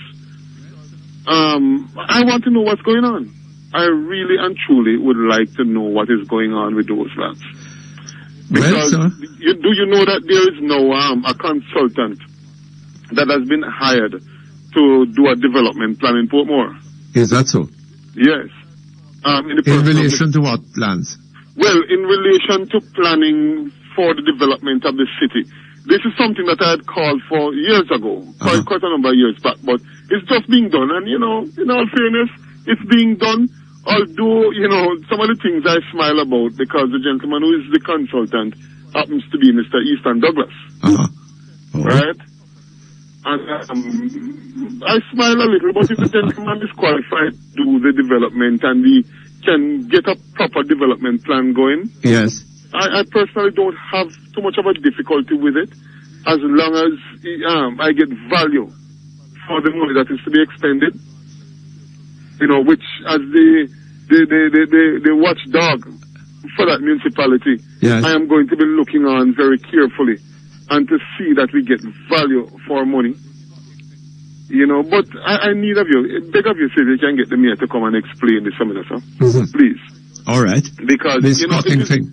It is interesting, that whole Helcher strip there. If we're not careful what we're doing, we're going to find ourselves in trouble because Helcher keep getting larger and larger. Yeah. And if people go ahead and do these capturing of these lands and begin to put in structure there, what it would probably mean in the future when we put in 2 or 3 more schemes into Helcher and the people start flowing out of there in the morning, the small 2-lane road that is there now can barely accommodate the traffic. Yes. Right? And in the future, we would not be able to do any further development to that road. But incidentally, I gather from the news that there was congestion on the highway, on the toll road this morning. Listen, I tell you something, you see. I will use in spite of all that the government claims to have done. No, Mr. Perkins, I saw in the paper yesterday, and I had to smile to myself.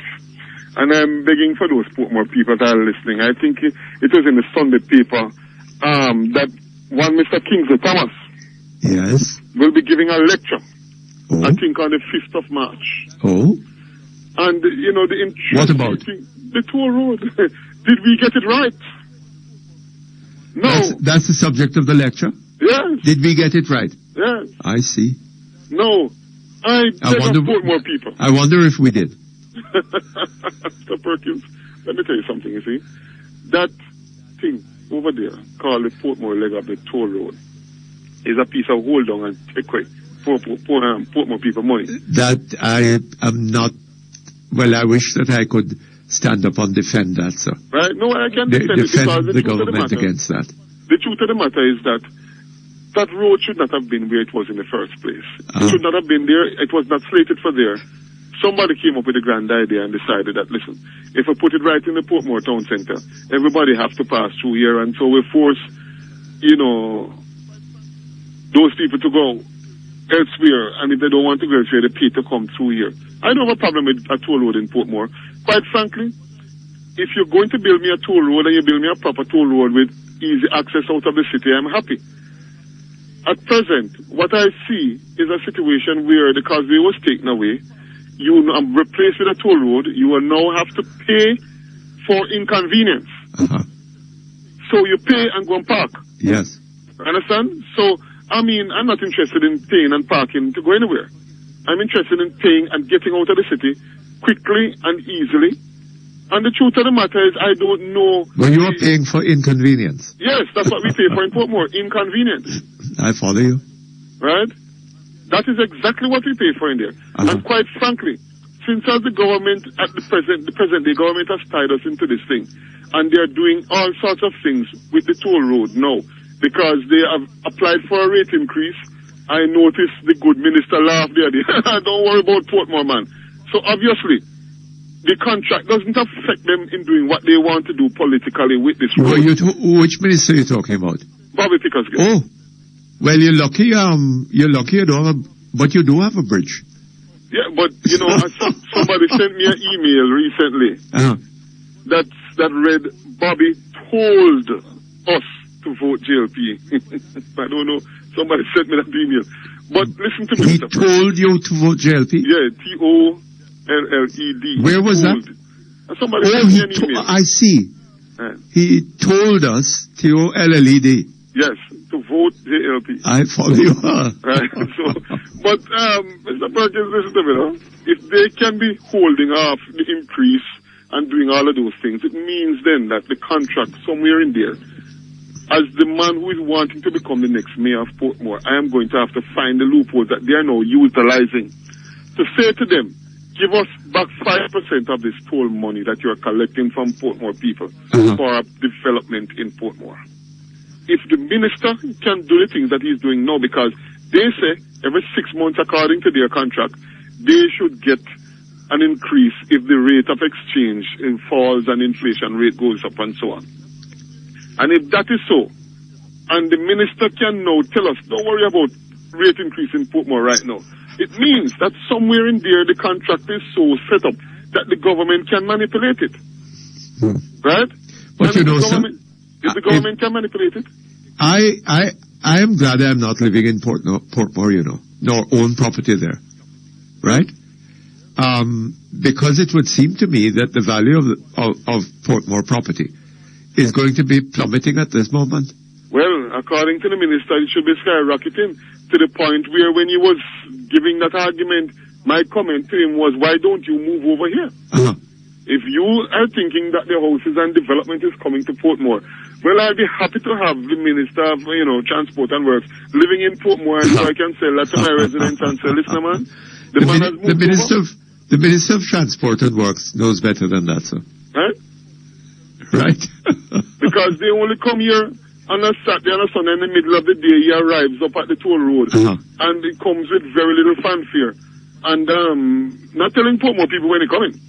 Yeah. You see him arrive with a few comrades and they're patting each other on the shoulder and saying, oh, what a wonderful thing they've done. Listen, this is rubbish.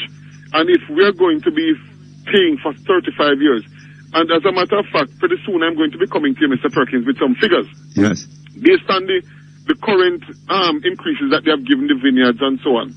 It will be interesting to see what the toll in Portmore is going to cost in 5 years.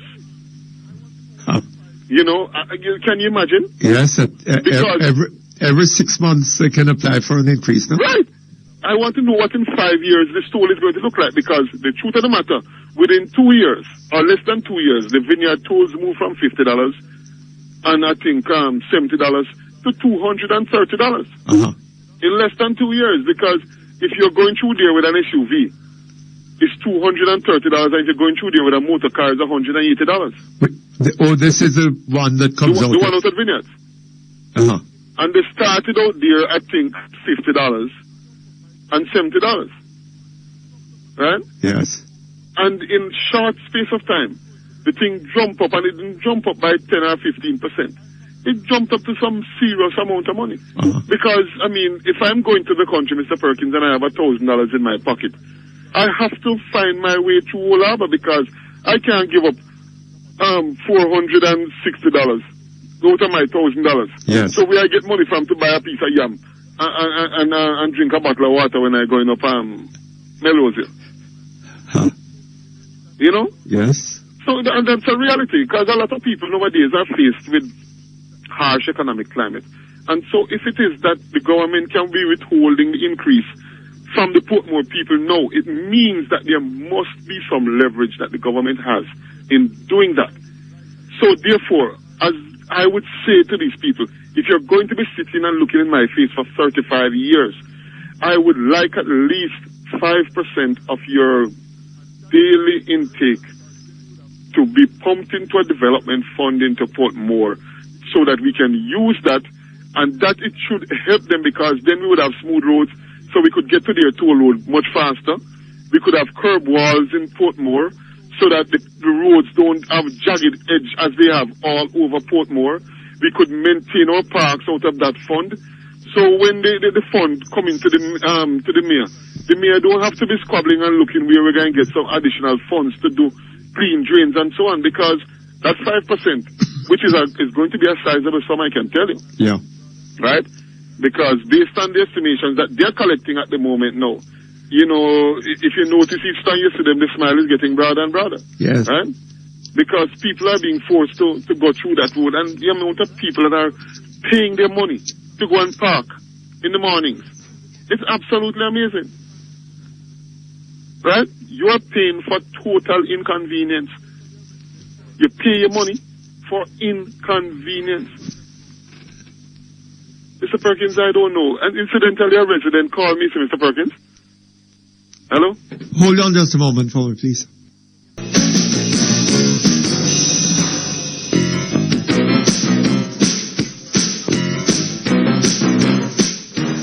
Okay, thank you very much. We're back online. You were saying something?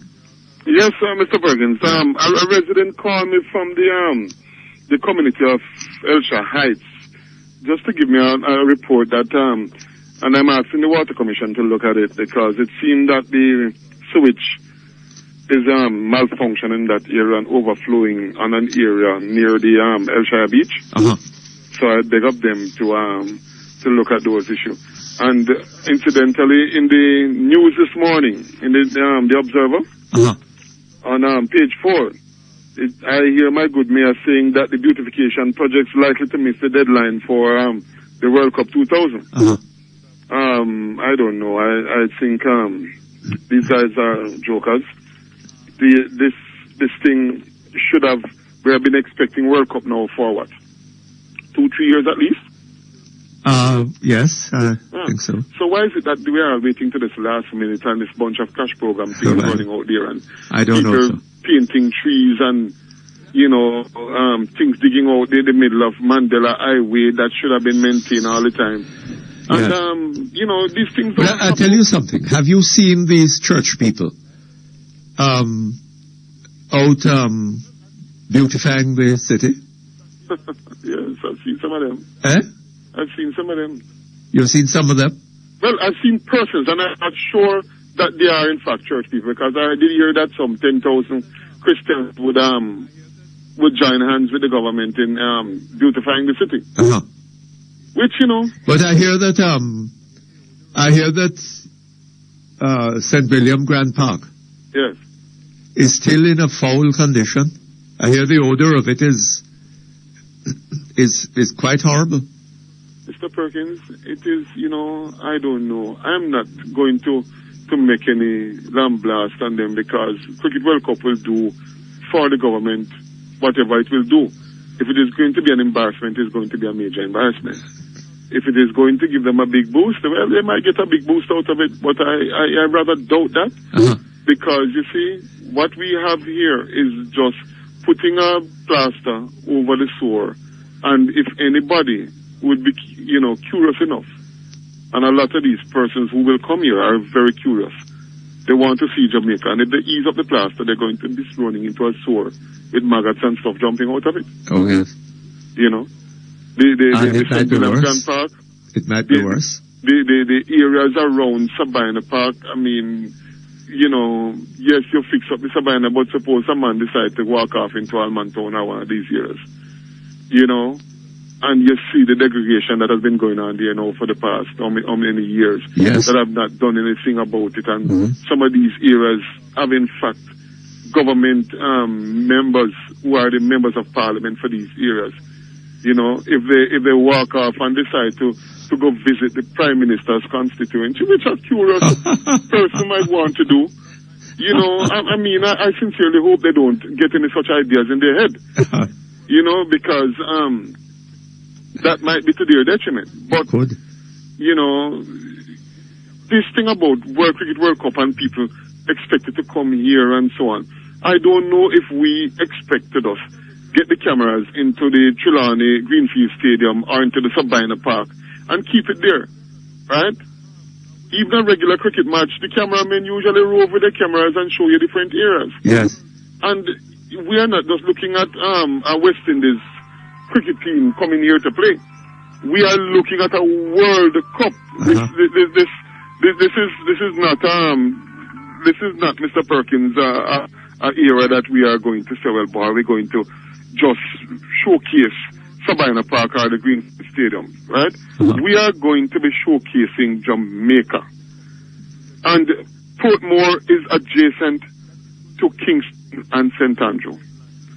And for the mayor to be coming at this 11th hour, to be telling me that he's going to be missing the March 11 deadline, that's got to be a joke. Portmore is going to be filled of people who is coming to the World Cup. Are they? But of Is it? course. There's Right. a lot of bread and breakfast people are hoping to get these people into their homes. Oh, is that so? Of course. Oh. Right?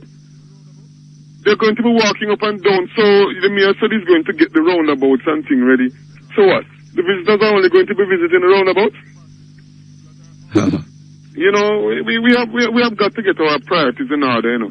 And I'm not bashing the mayor, I am bashing the people that are organizing the Cricket World Cup, and I'm bashing the government of Jamaica for playing the fools. You know, I don't know Yes. with this thing. Because Let me ask you something. Yeah. When people stay in these bed and breakfast residences, how is security going to be dealt with? The Well, issue. you see, Mr. Perkins, you cannot blame person for wanting to earn something off No, no. some tourist No, company. no, But what no. I'm saying, first and foremost, before you go and accept a package to host the World Cup, right? Uh-huh. One of the prudent things to have done was to say, within the region, do you have enough hotel rooms? Do you have, the requisite accommodation? Yes. If a visitor is going to be walking down King Street, can he find a public bathroom that is usable and proper, that somebody not going to tell me, say, give me $20. Well, somebody today was and- telling me last night, sir, that it is reckoned that the hotel rooms in Kingston Yes. are barely sufficient to host the teams that are going to be playing. The what? The teams The teams, that will be playing at Savannah Park at any Much one as the time. journalists. The teams, the umpires, and so on. I don't know if they got the journalists. I can't remember. But the point is this, that it seems to me to be absurd to be staging a World Cup cricket match in Savannah Park, and visitors to find accommodation in as far away as Montego Bay, Yeah. and be driving into Kingston in the mornings and back to Montego Bay in the evenings. And then now you're going to tell people we're going to turn this road into a one-way. Uh-huh. You're going to turn this road. Let me tell you something. These guys are, I don't know how they operate, Mr. Uh-huh. Perkins. It's beyond me. I think, it's like the idea that if you call a poor man and you give him $100,000, you're going to solve his problems. Uh-huh. Which really and truly, it's not going to solve any problem for him. Yes, very likely. You might give him something to go and buy some dinner now and to buy a few new pairs of shoes, and he might even buy, a few chickens and so on, and decide to start rearing it, but it's not going to change his life. You have to set the economy. But his in a- problem is not solely a matter of cash in hand. No, it has to do with proper planning and so on. Or and a simple, lot of highly complicated things, yes. right? And, All right, sir. Thank you very much. Yes. All the best to you. Okay, hello? Hello? Hello? Yes, good afternoon. Yes, good afternoon. Uh-huh. Yes, Mr. Perkins. Yes, I would like to talk about people who are deported back to Jamaica. People who are deported back to Jamaica. Yeah. Uh-huh. You know any of them? Yes, I'm one of them. You're one? Yeah. Oh, I see. Why? Excuse me? Why were you deported? I was deported because I committed a crime in the United States. Committed crimes? Yeah, I committed a drug offense. Would you speak up a bit for me? No, I said I was deported because I committed a drug offense in the United States. Just one drug offense. Yeah. What was that? I sold marijuana and cocaine Uh-huh. when I was Marijuana younger. and cocaine. Yeah. Uh-huh. When I was younger, when I was like between 19 and 21, Uh-huh. and I did 9 years in prison, Uh-huh. and I was deported back to Jamaica I 5 see. years ago. So, are you still in the trade? No, I'm here in Jamaica now. Yes, I know, but are you still in the business? No, I'm not in the business anymore. Uh-huh. But however, what I find out though, what I realize, there's a stigma against people who are deported to Jamaica, and I experienced that. And what? And I experienced that. Yes. And what I find out though is that most of the people that are deported were people here that were doing the same thing before they left and when they came back. They're doing the same thing. Right. Meaning that people in the community that if they were, whatever crimes they were doing in the community, they got a break, went to the States. When they get deported back to Jamaica, they come back doing the same thing. Yes. Well, that's why I asked you. Yeah, right. If you're still in the business. No, I'm not in that business. I learned my lesson and I moved on. However, since I've been back here, I got a job. I worked. I saved up my money, and I start my own business. And I lose all of that business now when people hear that, that guy's a deported. That guy's a deportee. And I lose business because of that. Yes. Right? And that is not fair because once a person decides to change their life around and they've paid their debt to society for whatever they have committed, people can change. And you have to see the change in that person and not judge that person because of what society say is a deportee. Right? And another thing also, I'm successful, and I started my business with 20,000 Jamaican dollars. Yes. I'm a successful businessman. I have employees that work for me right now. Right? And one of the things that I'm trying to explain to people when I talk to them is that crime will always continue because most of the time when a person how can I explain this now? People are not financially literate. They're not financially educated. So therefore, when a person go to America, go to England, and they sell drugs for a living, they kill the creativity.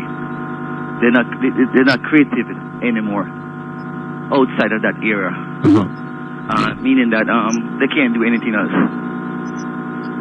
And it doesn't take a rocket scientist for someone to sell drugs. Nobody can do that. So therefore, when they come back to they get deported and come back to Jamaica, they find out that they can't really do anything else. Hold on just a moment.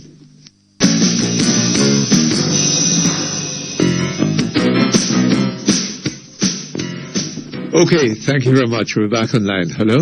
Yes, Mr. Perkins. Yes, what I'm saying now, the private sector or government sector, they should allow, whether you are deported or not, once you are qualified and you can do that particular job, they should give you a chance and not prevent you from getting a job because you're deported. And that is what's happening in Jamaica now. I can see that, sir, but the fact of the matter is, that people have such things as reputations. Yeah. And people's lives are impacted by their reputations. Yeah, but I don't think that is escapable. People do change. I'm one of those persons that have changed, and I've known many other people that have changed, and you can change. People do change. Wait, you're not speaking directly into the phone. No, I said people do change. Yes. And people can change. Yes, of course. And people should be given a chance. And they should be given a chance. Oh, yes. No question. And you learn a lot in prison. Because it took for me to go there, for me to be the man I am now.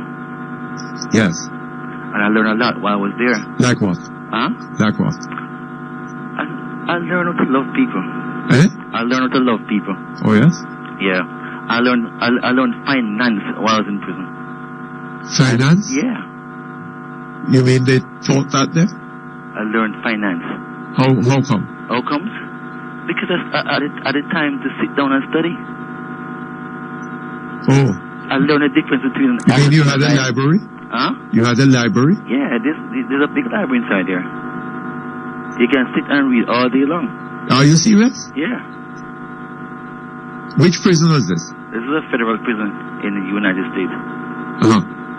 And you have a library there. I can go there and read and study all day long. And I spend my time wisely. I even teach while I was there. You did what? I even teach while I was there. Teach? Yeah. I taught finance. You even what? I even taught finance while I was there. You taught finance? Right. Taught it where? In prison. And I learned myself. that's one of the reasons why I'm successful now. Yes. In Jamaica. Uh-huh. My business, I started with $20,000 Jamaican dollars, and in less than 5 years, I've made over 10 million Jamaican dollars. 10 billion. 10 million. 10 million. Yeah. Uh-huh. Legally. Yes. And money is not hard to make in Jamaica. Money is easy to make, but if you don't know how, you can't make it. Yes. And a lot of people here, they spend their money, or they buy a lot of liability. They don't invest in assets. So if you don't have assets is what create an income. So if you don't have that, you can't have an income. Well, let me ask you something. When you go to the prison there in the United States, right, you're not required to work. Say that again, Mr. Perkins? You're not required to work. If I'm not required to work? In the prison, yes. Yeah, you're required to work, but you might work from what? From 8:30 to 4:30, and then you have the rest of the day. I see. Not everybody work from 8:30 to 4:30. Some people work half day, and it all depends on the type of job you have while you're there. Uh-huh. So if you have a job in the library, you can read book all day long. Uh-huh. And you can have a part-time job. Or you can work, you have a place called Unicore, you could work there, you work all day long. And you have on weekends you can read and study. I have a nighttime you can read and study. Uh-huh. You can educate yourself and you can uplift yourself while you are there. The choice is yours. Oh, very interesting. The choice is yours. You can even go back to school while you're there. Uh-huh. But a lot of people don't choose to do that. Most of the people that are there, they don't even have a GED. They don't even. Most of the people who are there, yeah, don't even have a DVD. A GED, high school diploma. A what? An high school diploma. Oh, I see. You're right. Uh-huh. And they don't choose to get one. Yes. Right, and there are people there that will get an high school diploma and even go as far as to learn a trade while they are there. Uh-huh. So you're damn sight better off going to prison in the United States than going here. Right. So I think when I went there and I came here, I think it prepared me for society. When you did what? When I went to prison in the U.S. Yes. And the time I spent there, it prepared me for coming here now. Yes. Because I knew I had to come back here. Uh-huh. Since I left Jamaica when I was a child, and I knew I've never worked here. I don't have much family here in Jamaica, and I knew that I have to depend on myself when I get here. So I decided that while I'm there, I would spend my time wisely and try to learn something that I could apply out here when I got here. Uh-huh. And that's exactly what I did. It was working for me. Yes. Well, you're better off going to prison in another country than in your own. Well, that can change here, but the mentality of the people here have to change. Well, I'm sure it can. Well, will it? It can change here, but I mean, I think a lot of the government sectors in Jamaica I didn't hear that. No, I think a lot of the government sector in Jamaica have internal cancer, so you have to fix that first before you can change the society. Uh-huh. Uh-huh. And I think that some people just don't want change. Well, let me ask you something. What was your educational background here in Jamaica? I left Jamaica when I was 10. 10? Yeah. Oh, I see. And I went to high school in the U.S. Uh-huh. And I went to college in the U.S. And then I get arrested 6 months before I graduated from college. Oh, yeah. Well, why did you find yourself in that business? Well, I think... I mean, you seem to have been doing pretty well. And your prospects must have been pretty good.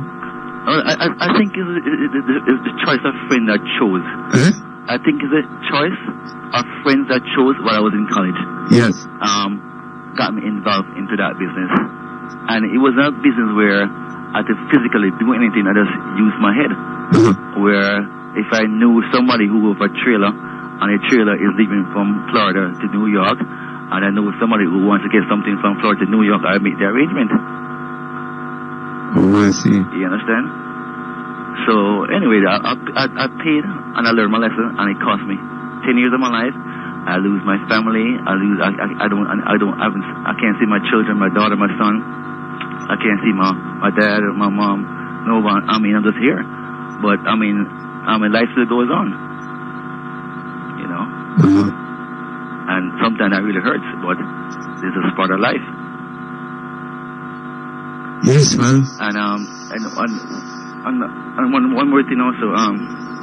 A lot of kids, they think that America is a place where, you know, have a lot of opportunities. That's true. But a lot of kids, a lot of young teenagers, when they leave Jamaica, they go there with one intention. Intention is to make some fast money. Yes. But they don't have a plan. I'm not saying it's wrong. It is wrong to do that, but they don't have a plan. So what happens when they go there, they make this fast money and they realize they can't stop. And because they're not educated, they don't know what to do with the money. So when they do get caught, they end up spending that same money back on lawyer fee, and they come back to Jamaica broke and have no money. And then when they get here, because the Jamaica economy is so tight, right? I mean, you have to be very smart in Jamaica to be successful in Jamaica as a businessman. It's not the same as in America. So when they get back to Jamaica here, they don't have no education. They don't have no skills. So they find they can't get a job.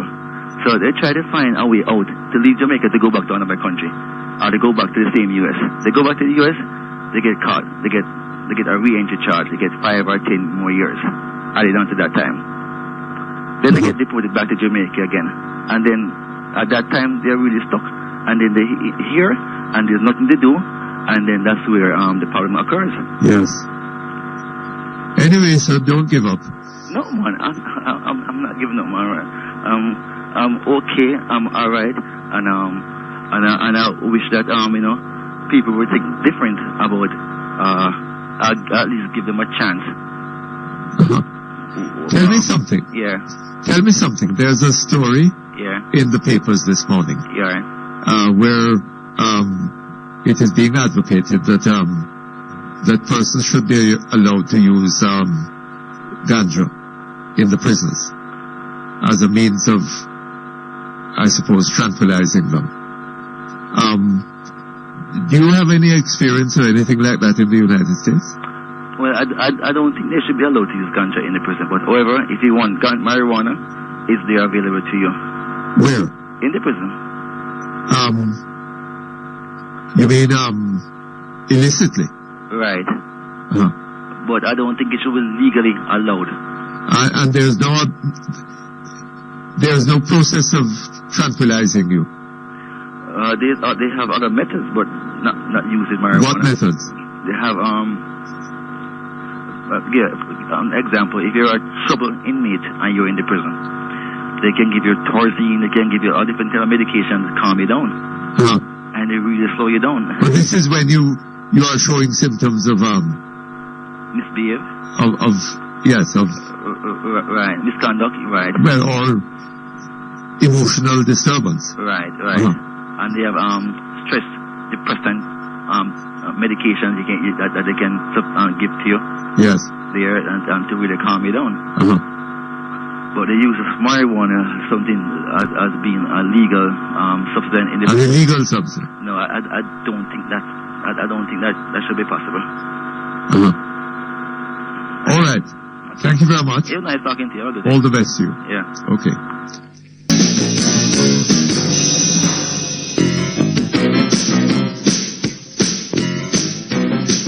Okay, thank you very much. We're back here online. Hello?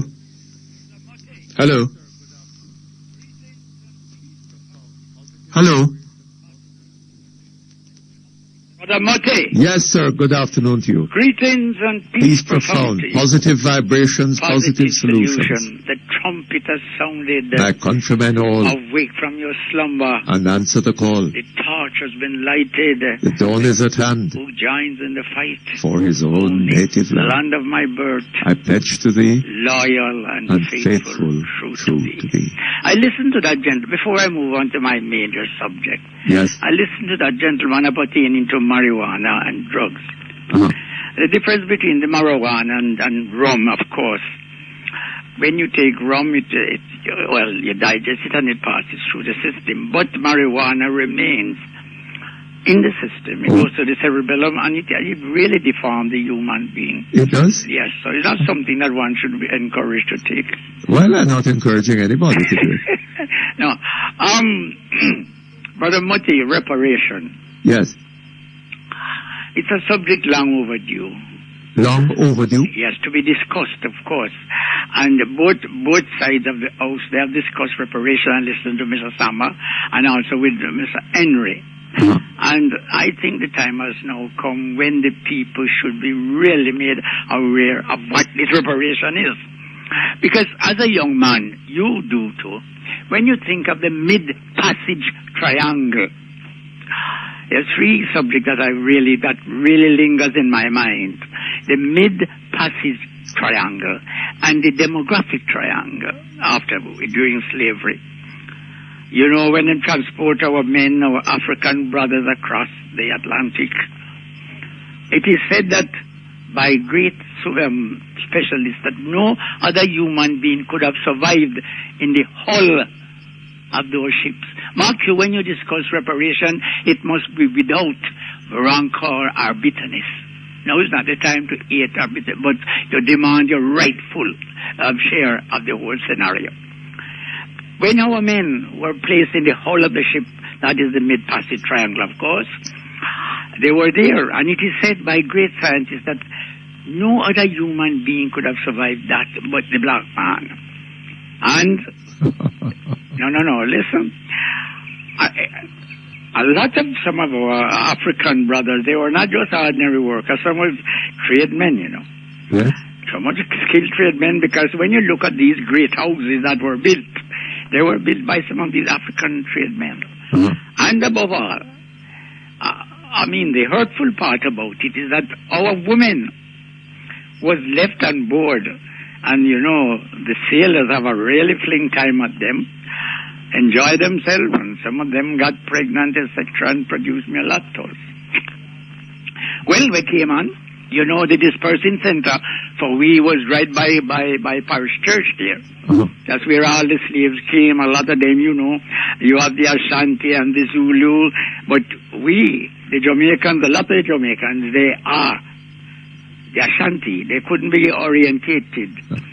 So, you know, they run up in the hills and stay. But back to that, Brother Mutty. I think the European made wealth out of slavery.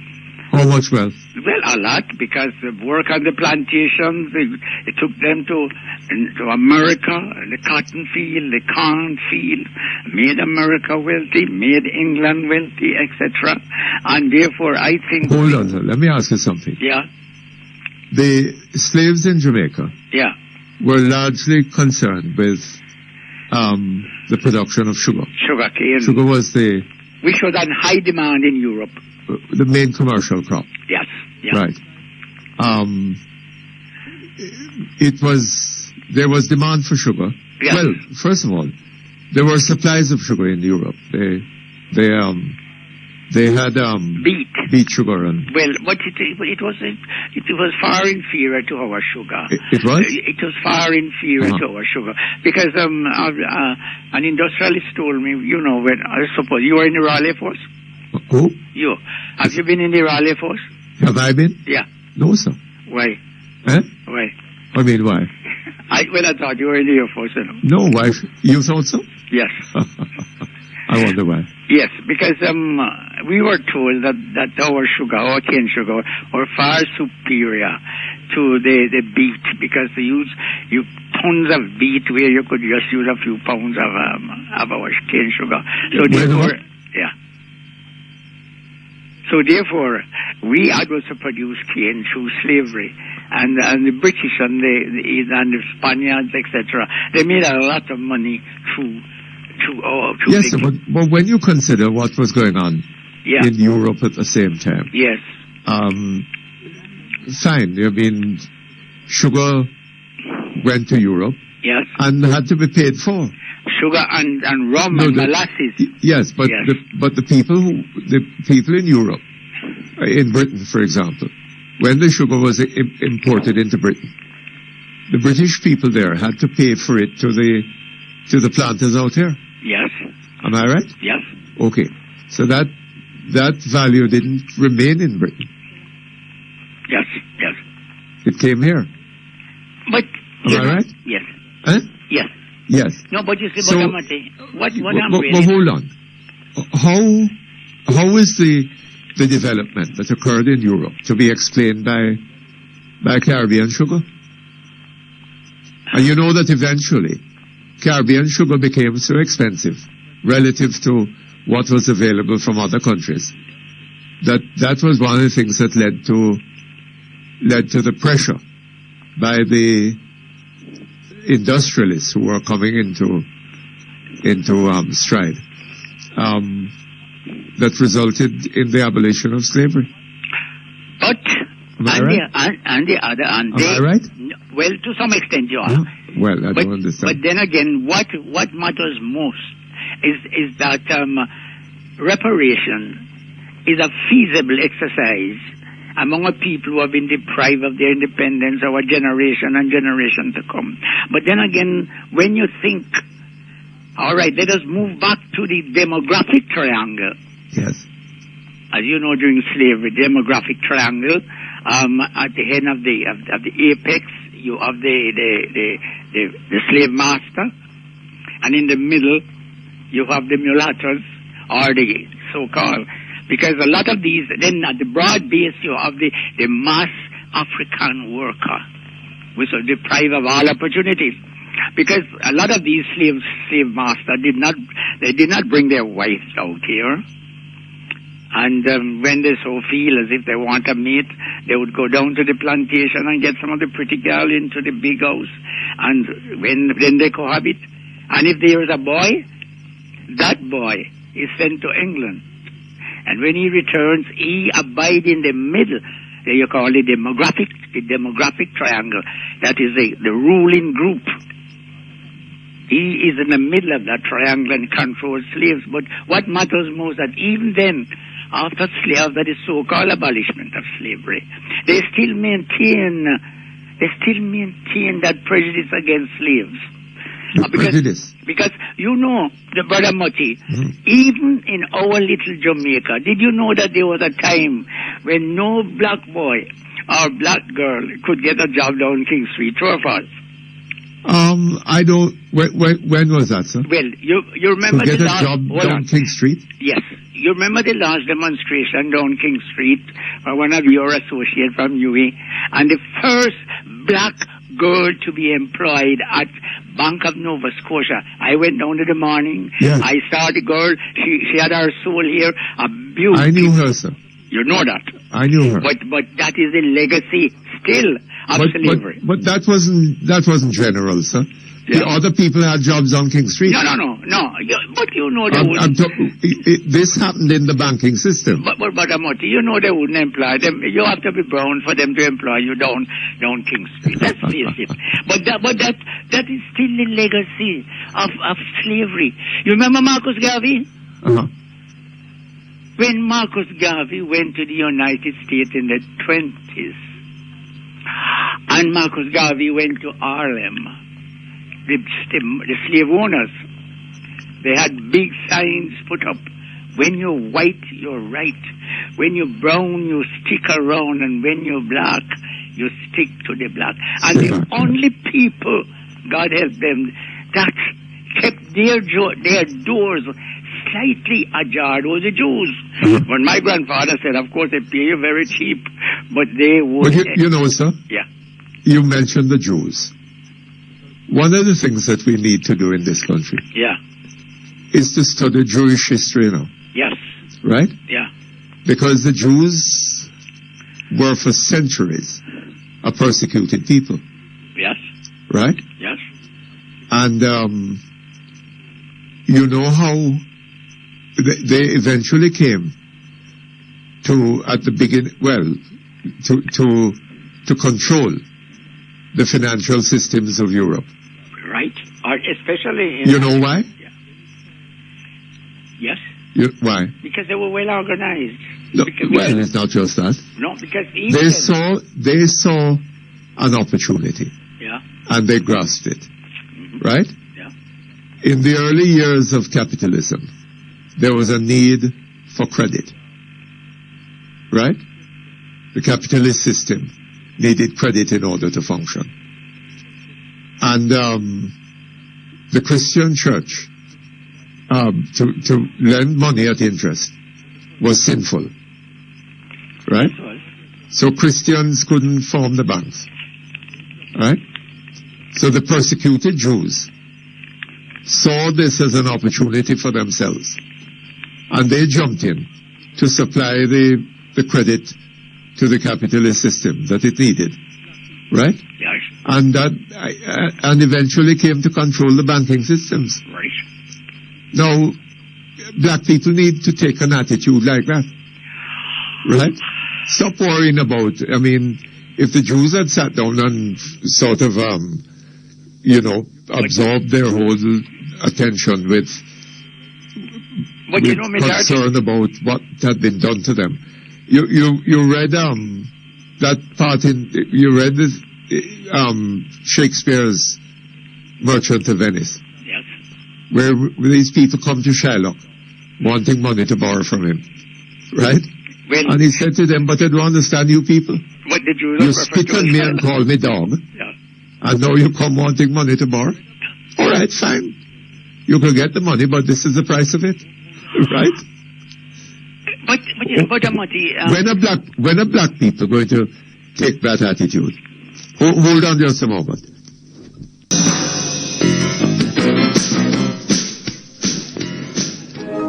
Okay, thank you very much. We're back here online. Hello? Yes, Brother Mutty. Yes.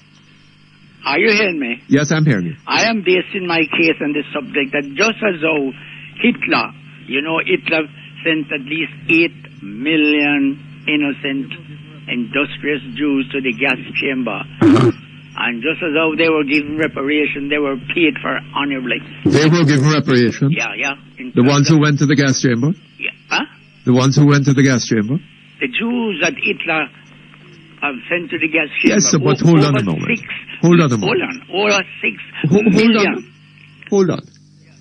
The generation of Jews that claimed reparations for what had happened during the war. Yes. Right? Yeah. Were the succeeding generation. Right. I mean, right. Parents went to the gas chamber. To the gas chamber, and their children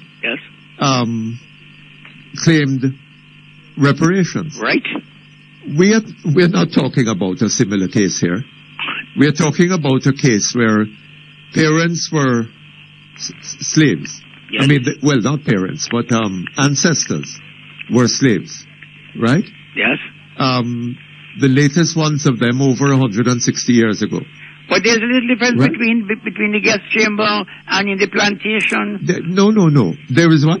Little difference. That's not true. Millions of our forefathers died without medication. Some of them, yes, okay. No. They were beaten. All sorts. Well, I don't know about died without medication. No, you remember the whipping? Yes, fine. Yes. But the point that I'm making, sir, is that a lot has happened between the day when slavery was abolished and today. Right? But there's a little difference, Brother Mutty. What? There's a little difference because they still maintain a system where they discriminate against black people. The descendants of the slaves in Jamaica have come to own this beautiful island in the Caribbean Sea. How? You want more reparations on top of that? Of course, why not? No, because the Jews occupy a part of Palestine, Israel. Look, this argument is a foolish argument. It's a waste of time. It is going nowhere. Well, I know you do not agree, Mutty, but God bless you and walk good. It's going nowhere. Walk good, Brother Mutty. Huh? Walk good. Thank you very much. All the best to you. Okay, let's listen to some email. I gather a lot of them have to do with reparations. Before I get to that, though, there's one here, Mr. Perkins. He says regarding the video or film that was made. Regarding the video or film that was made. Yes.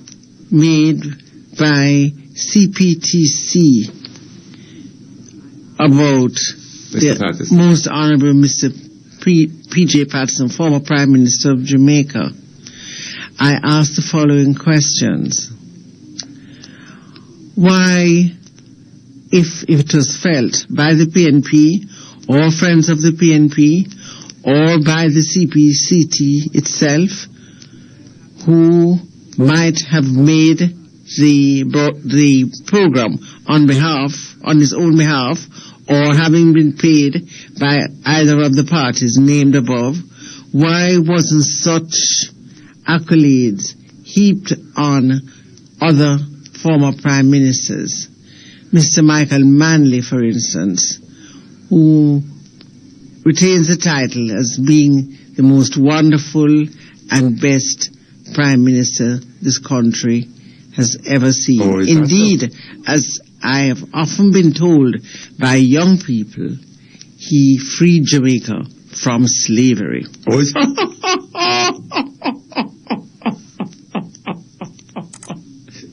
oh, that's wonderful. I didn't realize that he had done that.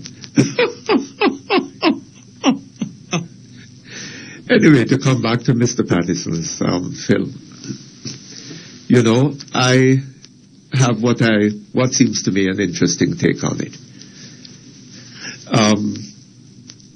Mr. Patterson was Prime Minister of this country for what? About from 92 to 2006, 92 to end of 2005. 14 years. 14 years. Approximately. Yes. At the last party conference, the first over which Sister P presided as Prime Minister, as party leader, and she was Prime Minister at the time.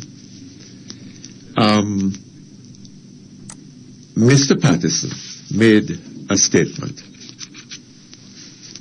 that Sister P was not just the party's best hope of winning the 5th term.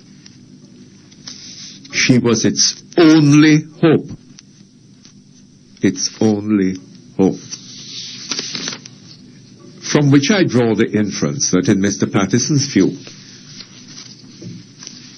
it was no use the party going to the Jamaican electorate and campaigning on the basis of its achievements during the time that he was Prime Minister, and in fact over the last 18 years. That was pointless. What we have to do is pin hope on Sister P. Now Mr. Patterson is coming out with a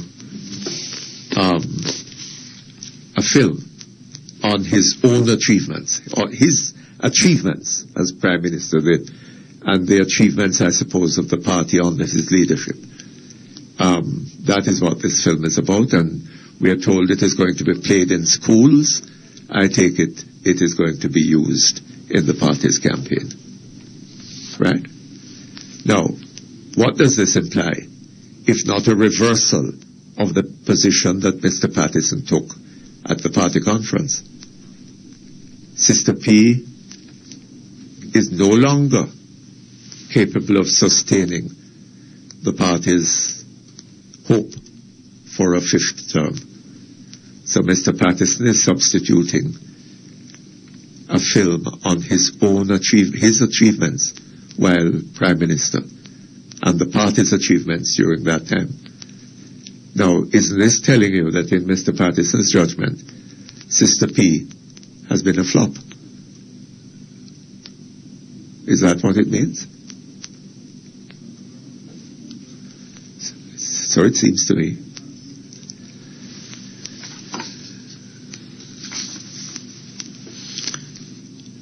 Mr. Perkins, when P.J. Patterson was leaving office, the accolades showered on him made me do some serious thinking. I have lived in the Pattersonian area and what is being reported by journalists and economists re his performance bears no resemblance to what I see on the ground. I'm beginning to have second thoughts about works such as the Bible and history in general. I have to apologize to listeners because some of the typing in this thing, like repopped it and so on, I have to quickly do a mental thing. Yes. There's a lot of mistakes on it and, So I'm now beginning to have a second thought about such works as the Bible and history in general, says the gentleman, having seen what is being written and filmed about the most honourable one. Have you seen it? No. Would you like me to read the mail over again? When P.J. Patterson was leaving office, the accolades showered on him made me do some serious thinking. I have lived in the Pattersonian era, and what is being reported by journalists and economists re his performance bears no resemblance to what I see on the ground. I am now beginning to have second thoughts about such works as the Bible and history in general. Yes, well. Mr. Perkins, I see from the reading of every copy of the newspapers last week that Mr. Patterson is back, whether you like it or not. The real deal is on the scene. The master strategist is here. And you know what comes from that. Okay, we're going to take a break. We come back shortly. Thank you very much. We're back here again. Mr. Perkins, having read the Contractor General's report on the Petcom procurement issue, I was surprised this morning in your discussion with Mrs. Barbara Clark, the chairperson of Petcom Board since March 2005, to read to you a copy of the 1998 contract which she says was signed with Petcom. From my reading of the Contractor General's report, no one from the Contractor General reports department seems to have seen that contract.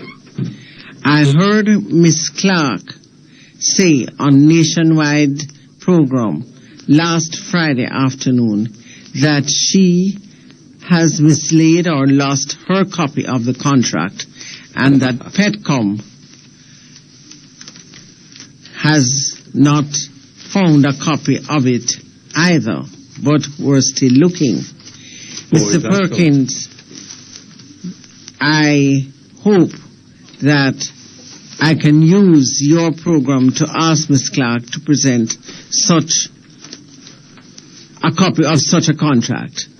Incidentally, she said that she agreed that the amount of work changed from the 1998 contract.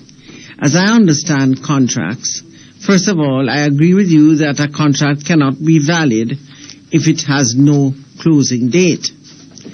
But if the terms and the conditions of a contract are changed, then a new contract has to be drawn up, or a different contract issued. As to conflict of interest, I'm not sure that is so. I think a contract can be amended by additional documents. But then I'm not a lawyer. All right. As to conflict of interest, there is no law about conflict of interest that I know of. Conflict of interest is as much perception as anything else. According to the Contractor General's report, Elegant Traders Limited accumulated over $439,935.50 in contracts for customer service training of gas station staff for the period January 2003 to February 2006. The company was awarded 18 contracts over the 3.5-year period. 12 of these contracts were awarded after Ms. Clark had assumed the post of chairperson of the PEDCOM board in 2005. Well, where do you get that, March. that information? That is in the Contractor General's report. Is that so? Yes. I haven't got You have it right in front of you over Yes. there. Yeah. Uh-huh. And there's a breakdown which of the 18 contracts and their dates. Oh? Yes. Well, in that event, I don't know where she gets her story from, if that is correct. Two vastly different stories. Okay. Mr. Perkins, Yes. on reparation, I haven't been there yet because it's a place. All right. Mutty, I can only partially agree with you on the issue of reparation. Whilst a very large part of our development rests with how we organize ourselves as a society to improve our standard of living, it cannot be argued in isolation from the social realities in the world today. The reality is that it doesn't matter how educated, how confident and intelligent you are. If you're a darkie, you're more likely to be denied opportunity to be productive in the areas you're trained and wish to contribute. This doesn't mean... I don't know that is so. I don't accept that. Shall I continue? Yes, go ahead. This doesn't mean one should stop trying to educate our children. Our own black societies practice the brown skin equals success syndrome. Hold on 1 minute. What do white people have to do with the education of our children? We have been independent for nearly 40 years. Nearly 50 years. Right? What do the British, the Americans, whatever, have to do with the education of our children? In fact, I would argue that well... All right, go to another one. Yes. On the question of reparations, Mr. Perkins, I think we should all be very skeptical because the issue was raised by a politician. And a politician who, on the face of it, is more related to the slave masters than the slaves. As I see How does that arise? What is the evidence of that? Well, obviously, they are saying that Mike Henry is a brown man. Yeah, that's idiotic, you know. As I see it, this is another attempt to pander to the emotions of poor black people. I refer you to the letter to the editor in today's Observer, titled, "To debate reparations is a waste of time." There is no way Britain or Portugal will pay anything to Jamaica on behalf of the people long deceased to people whose ancestors are also long deceased. It would be better if we debated how to give our people better health care and justice than to try to look like a hero who defends black people. That is quite true. And the fact of the matter is that when you look to compare the issue of reparations for slavery with reparations to the Jews, the generation of Germans who had been part of the Hitler regime were largely alive. They were the people who were going to have to pay these reparations, right? The generations that were responsible for slavery are long gone. And the present generation have nothing to do with it. Mutty, as a Yes. child of slave masters, you have no right to be on the radio beating down black people. As a child of what? Slave masters. You have no right to be on the radio beating down black people as usual and not wanting them to get their money for slave labor. We labored in the fields for them to build their riches and their great houses. It is about time we get pay for it. Don't you pay your domestic servant? Why you don't want other people to get money like you? I want other people to get money, sir, more than me, right? Mm-hmm. But what I think I understand is that they're not going to get it by holding out the begging bowl, right? Whether, if even on the pretext that what is being put into it is reparations for slavery. The way that black people are going to rise up in this world, right? Look at the example of Singapore. Look at what Singapore has done for itself, right? If we want to be successful in this world, then we're going to have to get up and organize ourselves and start thinking of ourselves as human beings capable of what other human beings are capable of, right?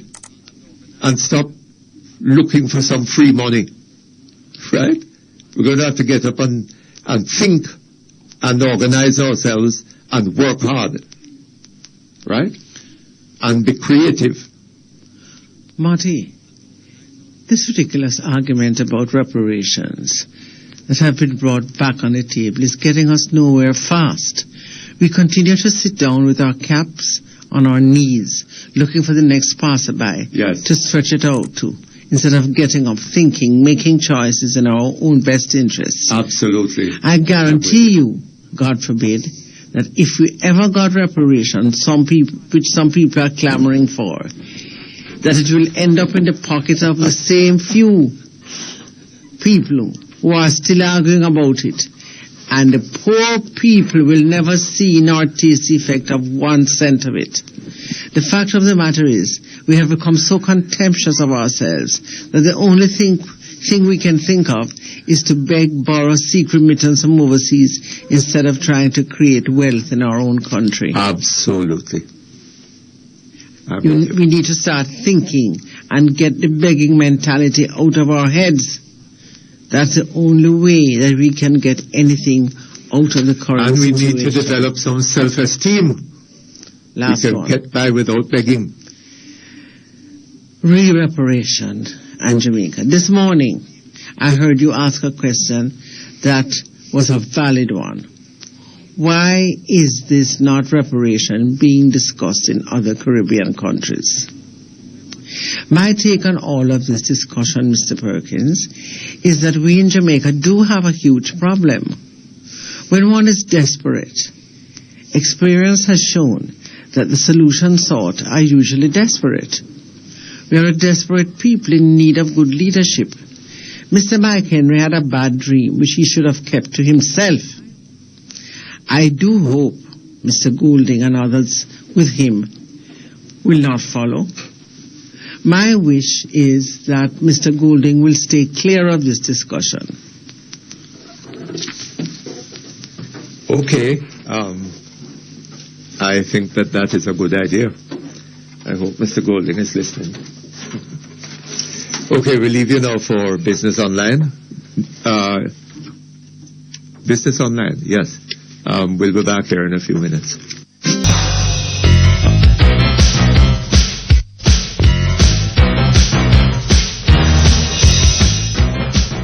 Okay, thank you very much. We're back here online. Hello? Hello? Hello, yes. Mr. Perkins? Yes. Good day, sir. Good day to you. First time on your program. Happy to have you. Yes. Listened to you for years. But today is the first time I'm calling to you. Would you speak up a bit for me? They have been listening to you for years. Speak directly into the mouthpiece. Yes, I have been listening to you very long time. Yes. But this evening I have the opportunity of calling you. I just want to speak with you on little points about slavery. Yes. I heard you criticize those that asked that they should get refund from the heirs of their labor from slavery. Uh-huh. But did you know, sir, the Creator who made man the Israelites was in Egypt for over 400 years as slaves. Uh-huh. And one of the last commands that God gave to Moses was to tell the children of Israel to go to the Egyptians and to borrow all they could borrow from them, golds and silvers and vessels. And so they did. And one of the reasons why I said he should borrow it, it is payment for the years of their labor. Oh, is that so? Yes, so even the Lord regard that slaves should have get. You mean they borrowed the money and didn't pay it back? Huh? They borrowed the money and didn't pay it back? No, they borrowed when they were leaving Egypt. They borrowed the gold, the silver, the bangles, everything that they could borrow. Oh, is that so? And they left Egypt with Why it. is that? I didn't know about that. God told Moses that that would be their payment. I see. Because I didn't they know worked about that. for years without pay. And that should be their payment. Unfortunately, when they get into the wilderness, they take some of it and make golden calf to worship. I follow you. That was very bad. I see. But God regard that when you work, you should get pay from your labor. It is a sin for a person to take you and work you and don't pay you. Maybe that is so, sir, but that doesn't really affect the argument at this moment. I mean, all of that was happening hundreds of years ago. Yes. Right? I don't say that we should sit down and wait on them now first because we have and the people who did it hundreds of years away ago are not around now to pay us back. Yes. Mm-hmm. So as I listen, I say I would just call. Okay. And inject. I had many things to talk to you about. But all right, sir. As time goes by. Thank you very much. Bye. Hello? Hello? Mr. Perkins. Yes, sir. Good afternoon to you. Man, I have to ask you a question, you see? Yes. Do you think there should be a statute of limitation on crimes against humanity? If what? Should there be a statute of limitation against, regarding crimes against humanity? I don't know, sir. I have no real interest in that. Why? Why do you ask? No, I'm asking you because you're saying that it's so long ago that the slavery was perpetrated against the Jamaican people that they should not be now asking that it is so long removed. We're so long removed from the time of slavery. Well, that's not all that I'm saying, right?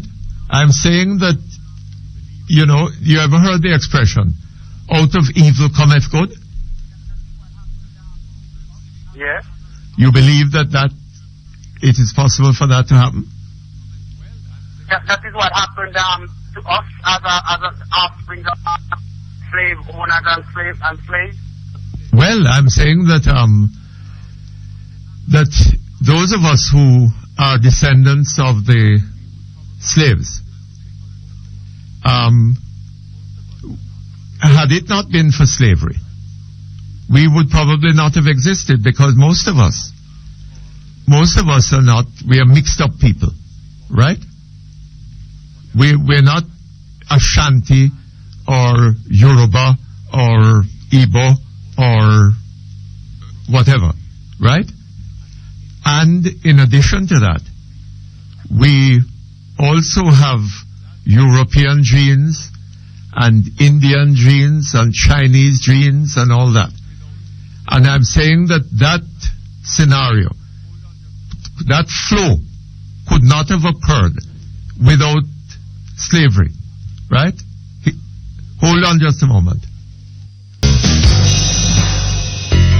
Okay, thank you very much. We're back, sir.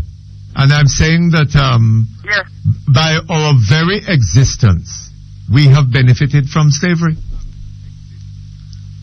So if reparations are to be paid, we, the beneficiaries, we who exist because as a consequence of slavery, right?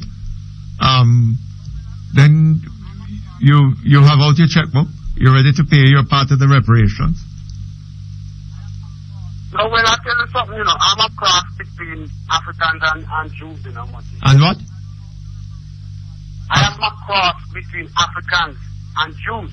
Yes.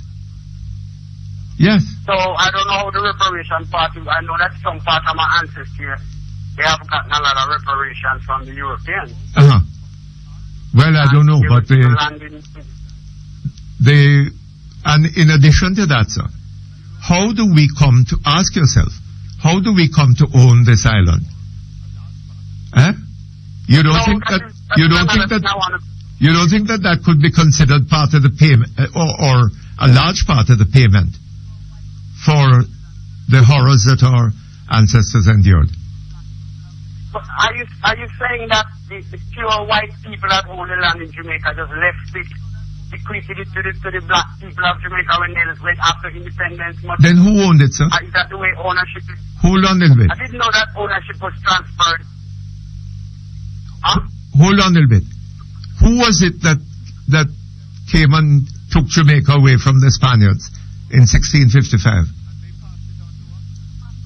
The British? Yes. And they passed it on to us? And they passed it on to us? Alright, how could you say that you want to detach slavery from us today and how it affects us today, right? What? But yet you're saying that... I'm not hearing you. No, you're saying that you... Okay, I'm understanding. Are you hearing me now? Yes. Okay. You can hear me now, right? Yes, I'm hearing you. Okay, I'm saying you want to argue that, okay, we must leave. Slavery has been so long ago because you don't know how you would find the people that really did the act to punish and who would be the beneficiary of whatever reparations because it's so long removed. And you mentioned the Jews in Europe, that the same generation who did the harm to them are the same ones who practically paid reparations and to basically their first generation offspring. So you're saying that slavery has been so long ago that we need to forget about it, but at the same time now you're saying that the land was passed. I didn't tell you. From whom to who? I didn't tell you that we must forget about it, right? Well, all right, whatever you which land was passed from what? You say that the land was. You are intimating that the land was passed on after slavery. The white people just say, all right, you black people take the land. I don't know my family by the land. We have a lot of land and I don't know that's how we came by. No. When the British handed over Jamaica to us in 1962. Oh. Yes. So who did it handle? Did private ownership of land pass from white to black? And just the government, the good local government that we had in Jamaica at the time, mash up on a group of thugs. No, hold on, sir. Take it over. Aren't you a Jamaican citizen? Aren't the Jamaican citizens Yes, I am. all shareholders in this country? Shareholders in what? The people in my district that I own land. I'm not shareholders in the acreages that I have down there. I beg your pardon? Some of them are land left. A lot of them, after the people in the village that I have land, right? Yes, sir. But land ownership is not the only form of wealth, you know. And what we need to ask ourselves. He's talking about the land. What was passed to us? The political the country, Jamaica. What is the country Jamaica? It's not the land. Is not the most. Well, if you don't know what the country Jamaica is, if you don't know what the country Jamaica is, go find out, huh? Okay, and then we can talk about it. All right. Thank you very much. Hello.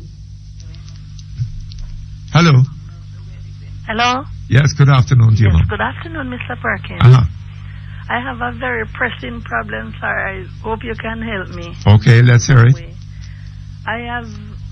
We have been living in this community in Clarendon. Speak up a bit. We have been living in this community in Clarendon. Yes. And there is no electricity there. I don't know what we have to do to get electricity coming into our areas anymore in Jamaica. Why is there no electricity there? The JPS company hasn't come in the community yet to run any posts or anything, and there's a lot of houses that is being built in that area. And we have written to REP, we have written to JPS. At one stage they came in and said that it is like 1.2 million up. That's like 2 years ago now to run the electricity in the district. And REP said it's 750,000. 1.2 million. And who is to pay that? The citizens, sir. You must pay to run the electric poles and wires? Yes, sir. Put up the poles they and come run in the and wires? measure up and see like how much wire and how much poles or whatever it would take to come in there. And they write back on letter and said, is 1.2 million. And I have built my house in that community now. I couldn't afford to stay here and have a house. I went away to foreign country and slave and build a house now. And can't live in there. The house is built from like 2001, 2002. Uh-huh. You know, Mom, you know what you need? Yes, sir. You need in this country a government whose primary concern will be the interests and the rights of the Jamaican people. You among them. Right? Yes, sir. What has happened is, what you're telling me implies that the government of Jamaica has given to the Jamaica Public Service Company a contract which makes it the sole commercial supplier of electricity in the island. Yes, sir. Right? Well, maybe I haven't defined it correctly, but I couldn't go and put up a plant and start selling you electricity, right? That would be a violation of the Public Service Company's license. And the government is allowing the Public Service Company under that arrangement Yes, sir. to come and tell you that it can't, for you to get electricity, it is going to have to put up, you're going to have to put up poles and wires and run wires? They write back the letter to us saying that after they came in and did like a survey of the area, their house is being built. It is over 30. No, man, they're not concerned about you, right? What you need to remedy, to rectify problems like that in this country, you need a government that is concerned about you.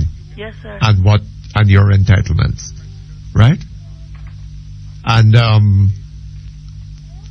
when you get the opportunity, question the Labour Party on it. What would they do in relation to matters like this if they were to win power tomorrow? Okay? Well, Mr. Perkins, it's hard, sir.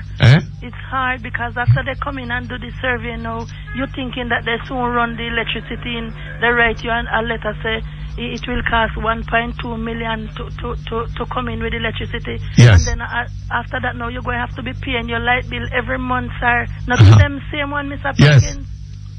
Next thing they're going to tell you is that they're short of generators.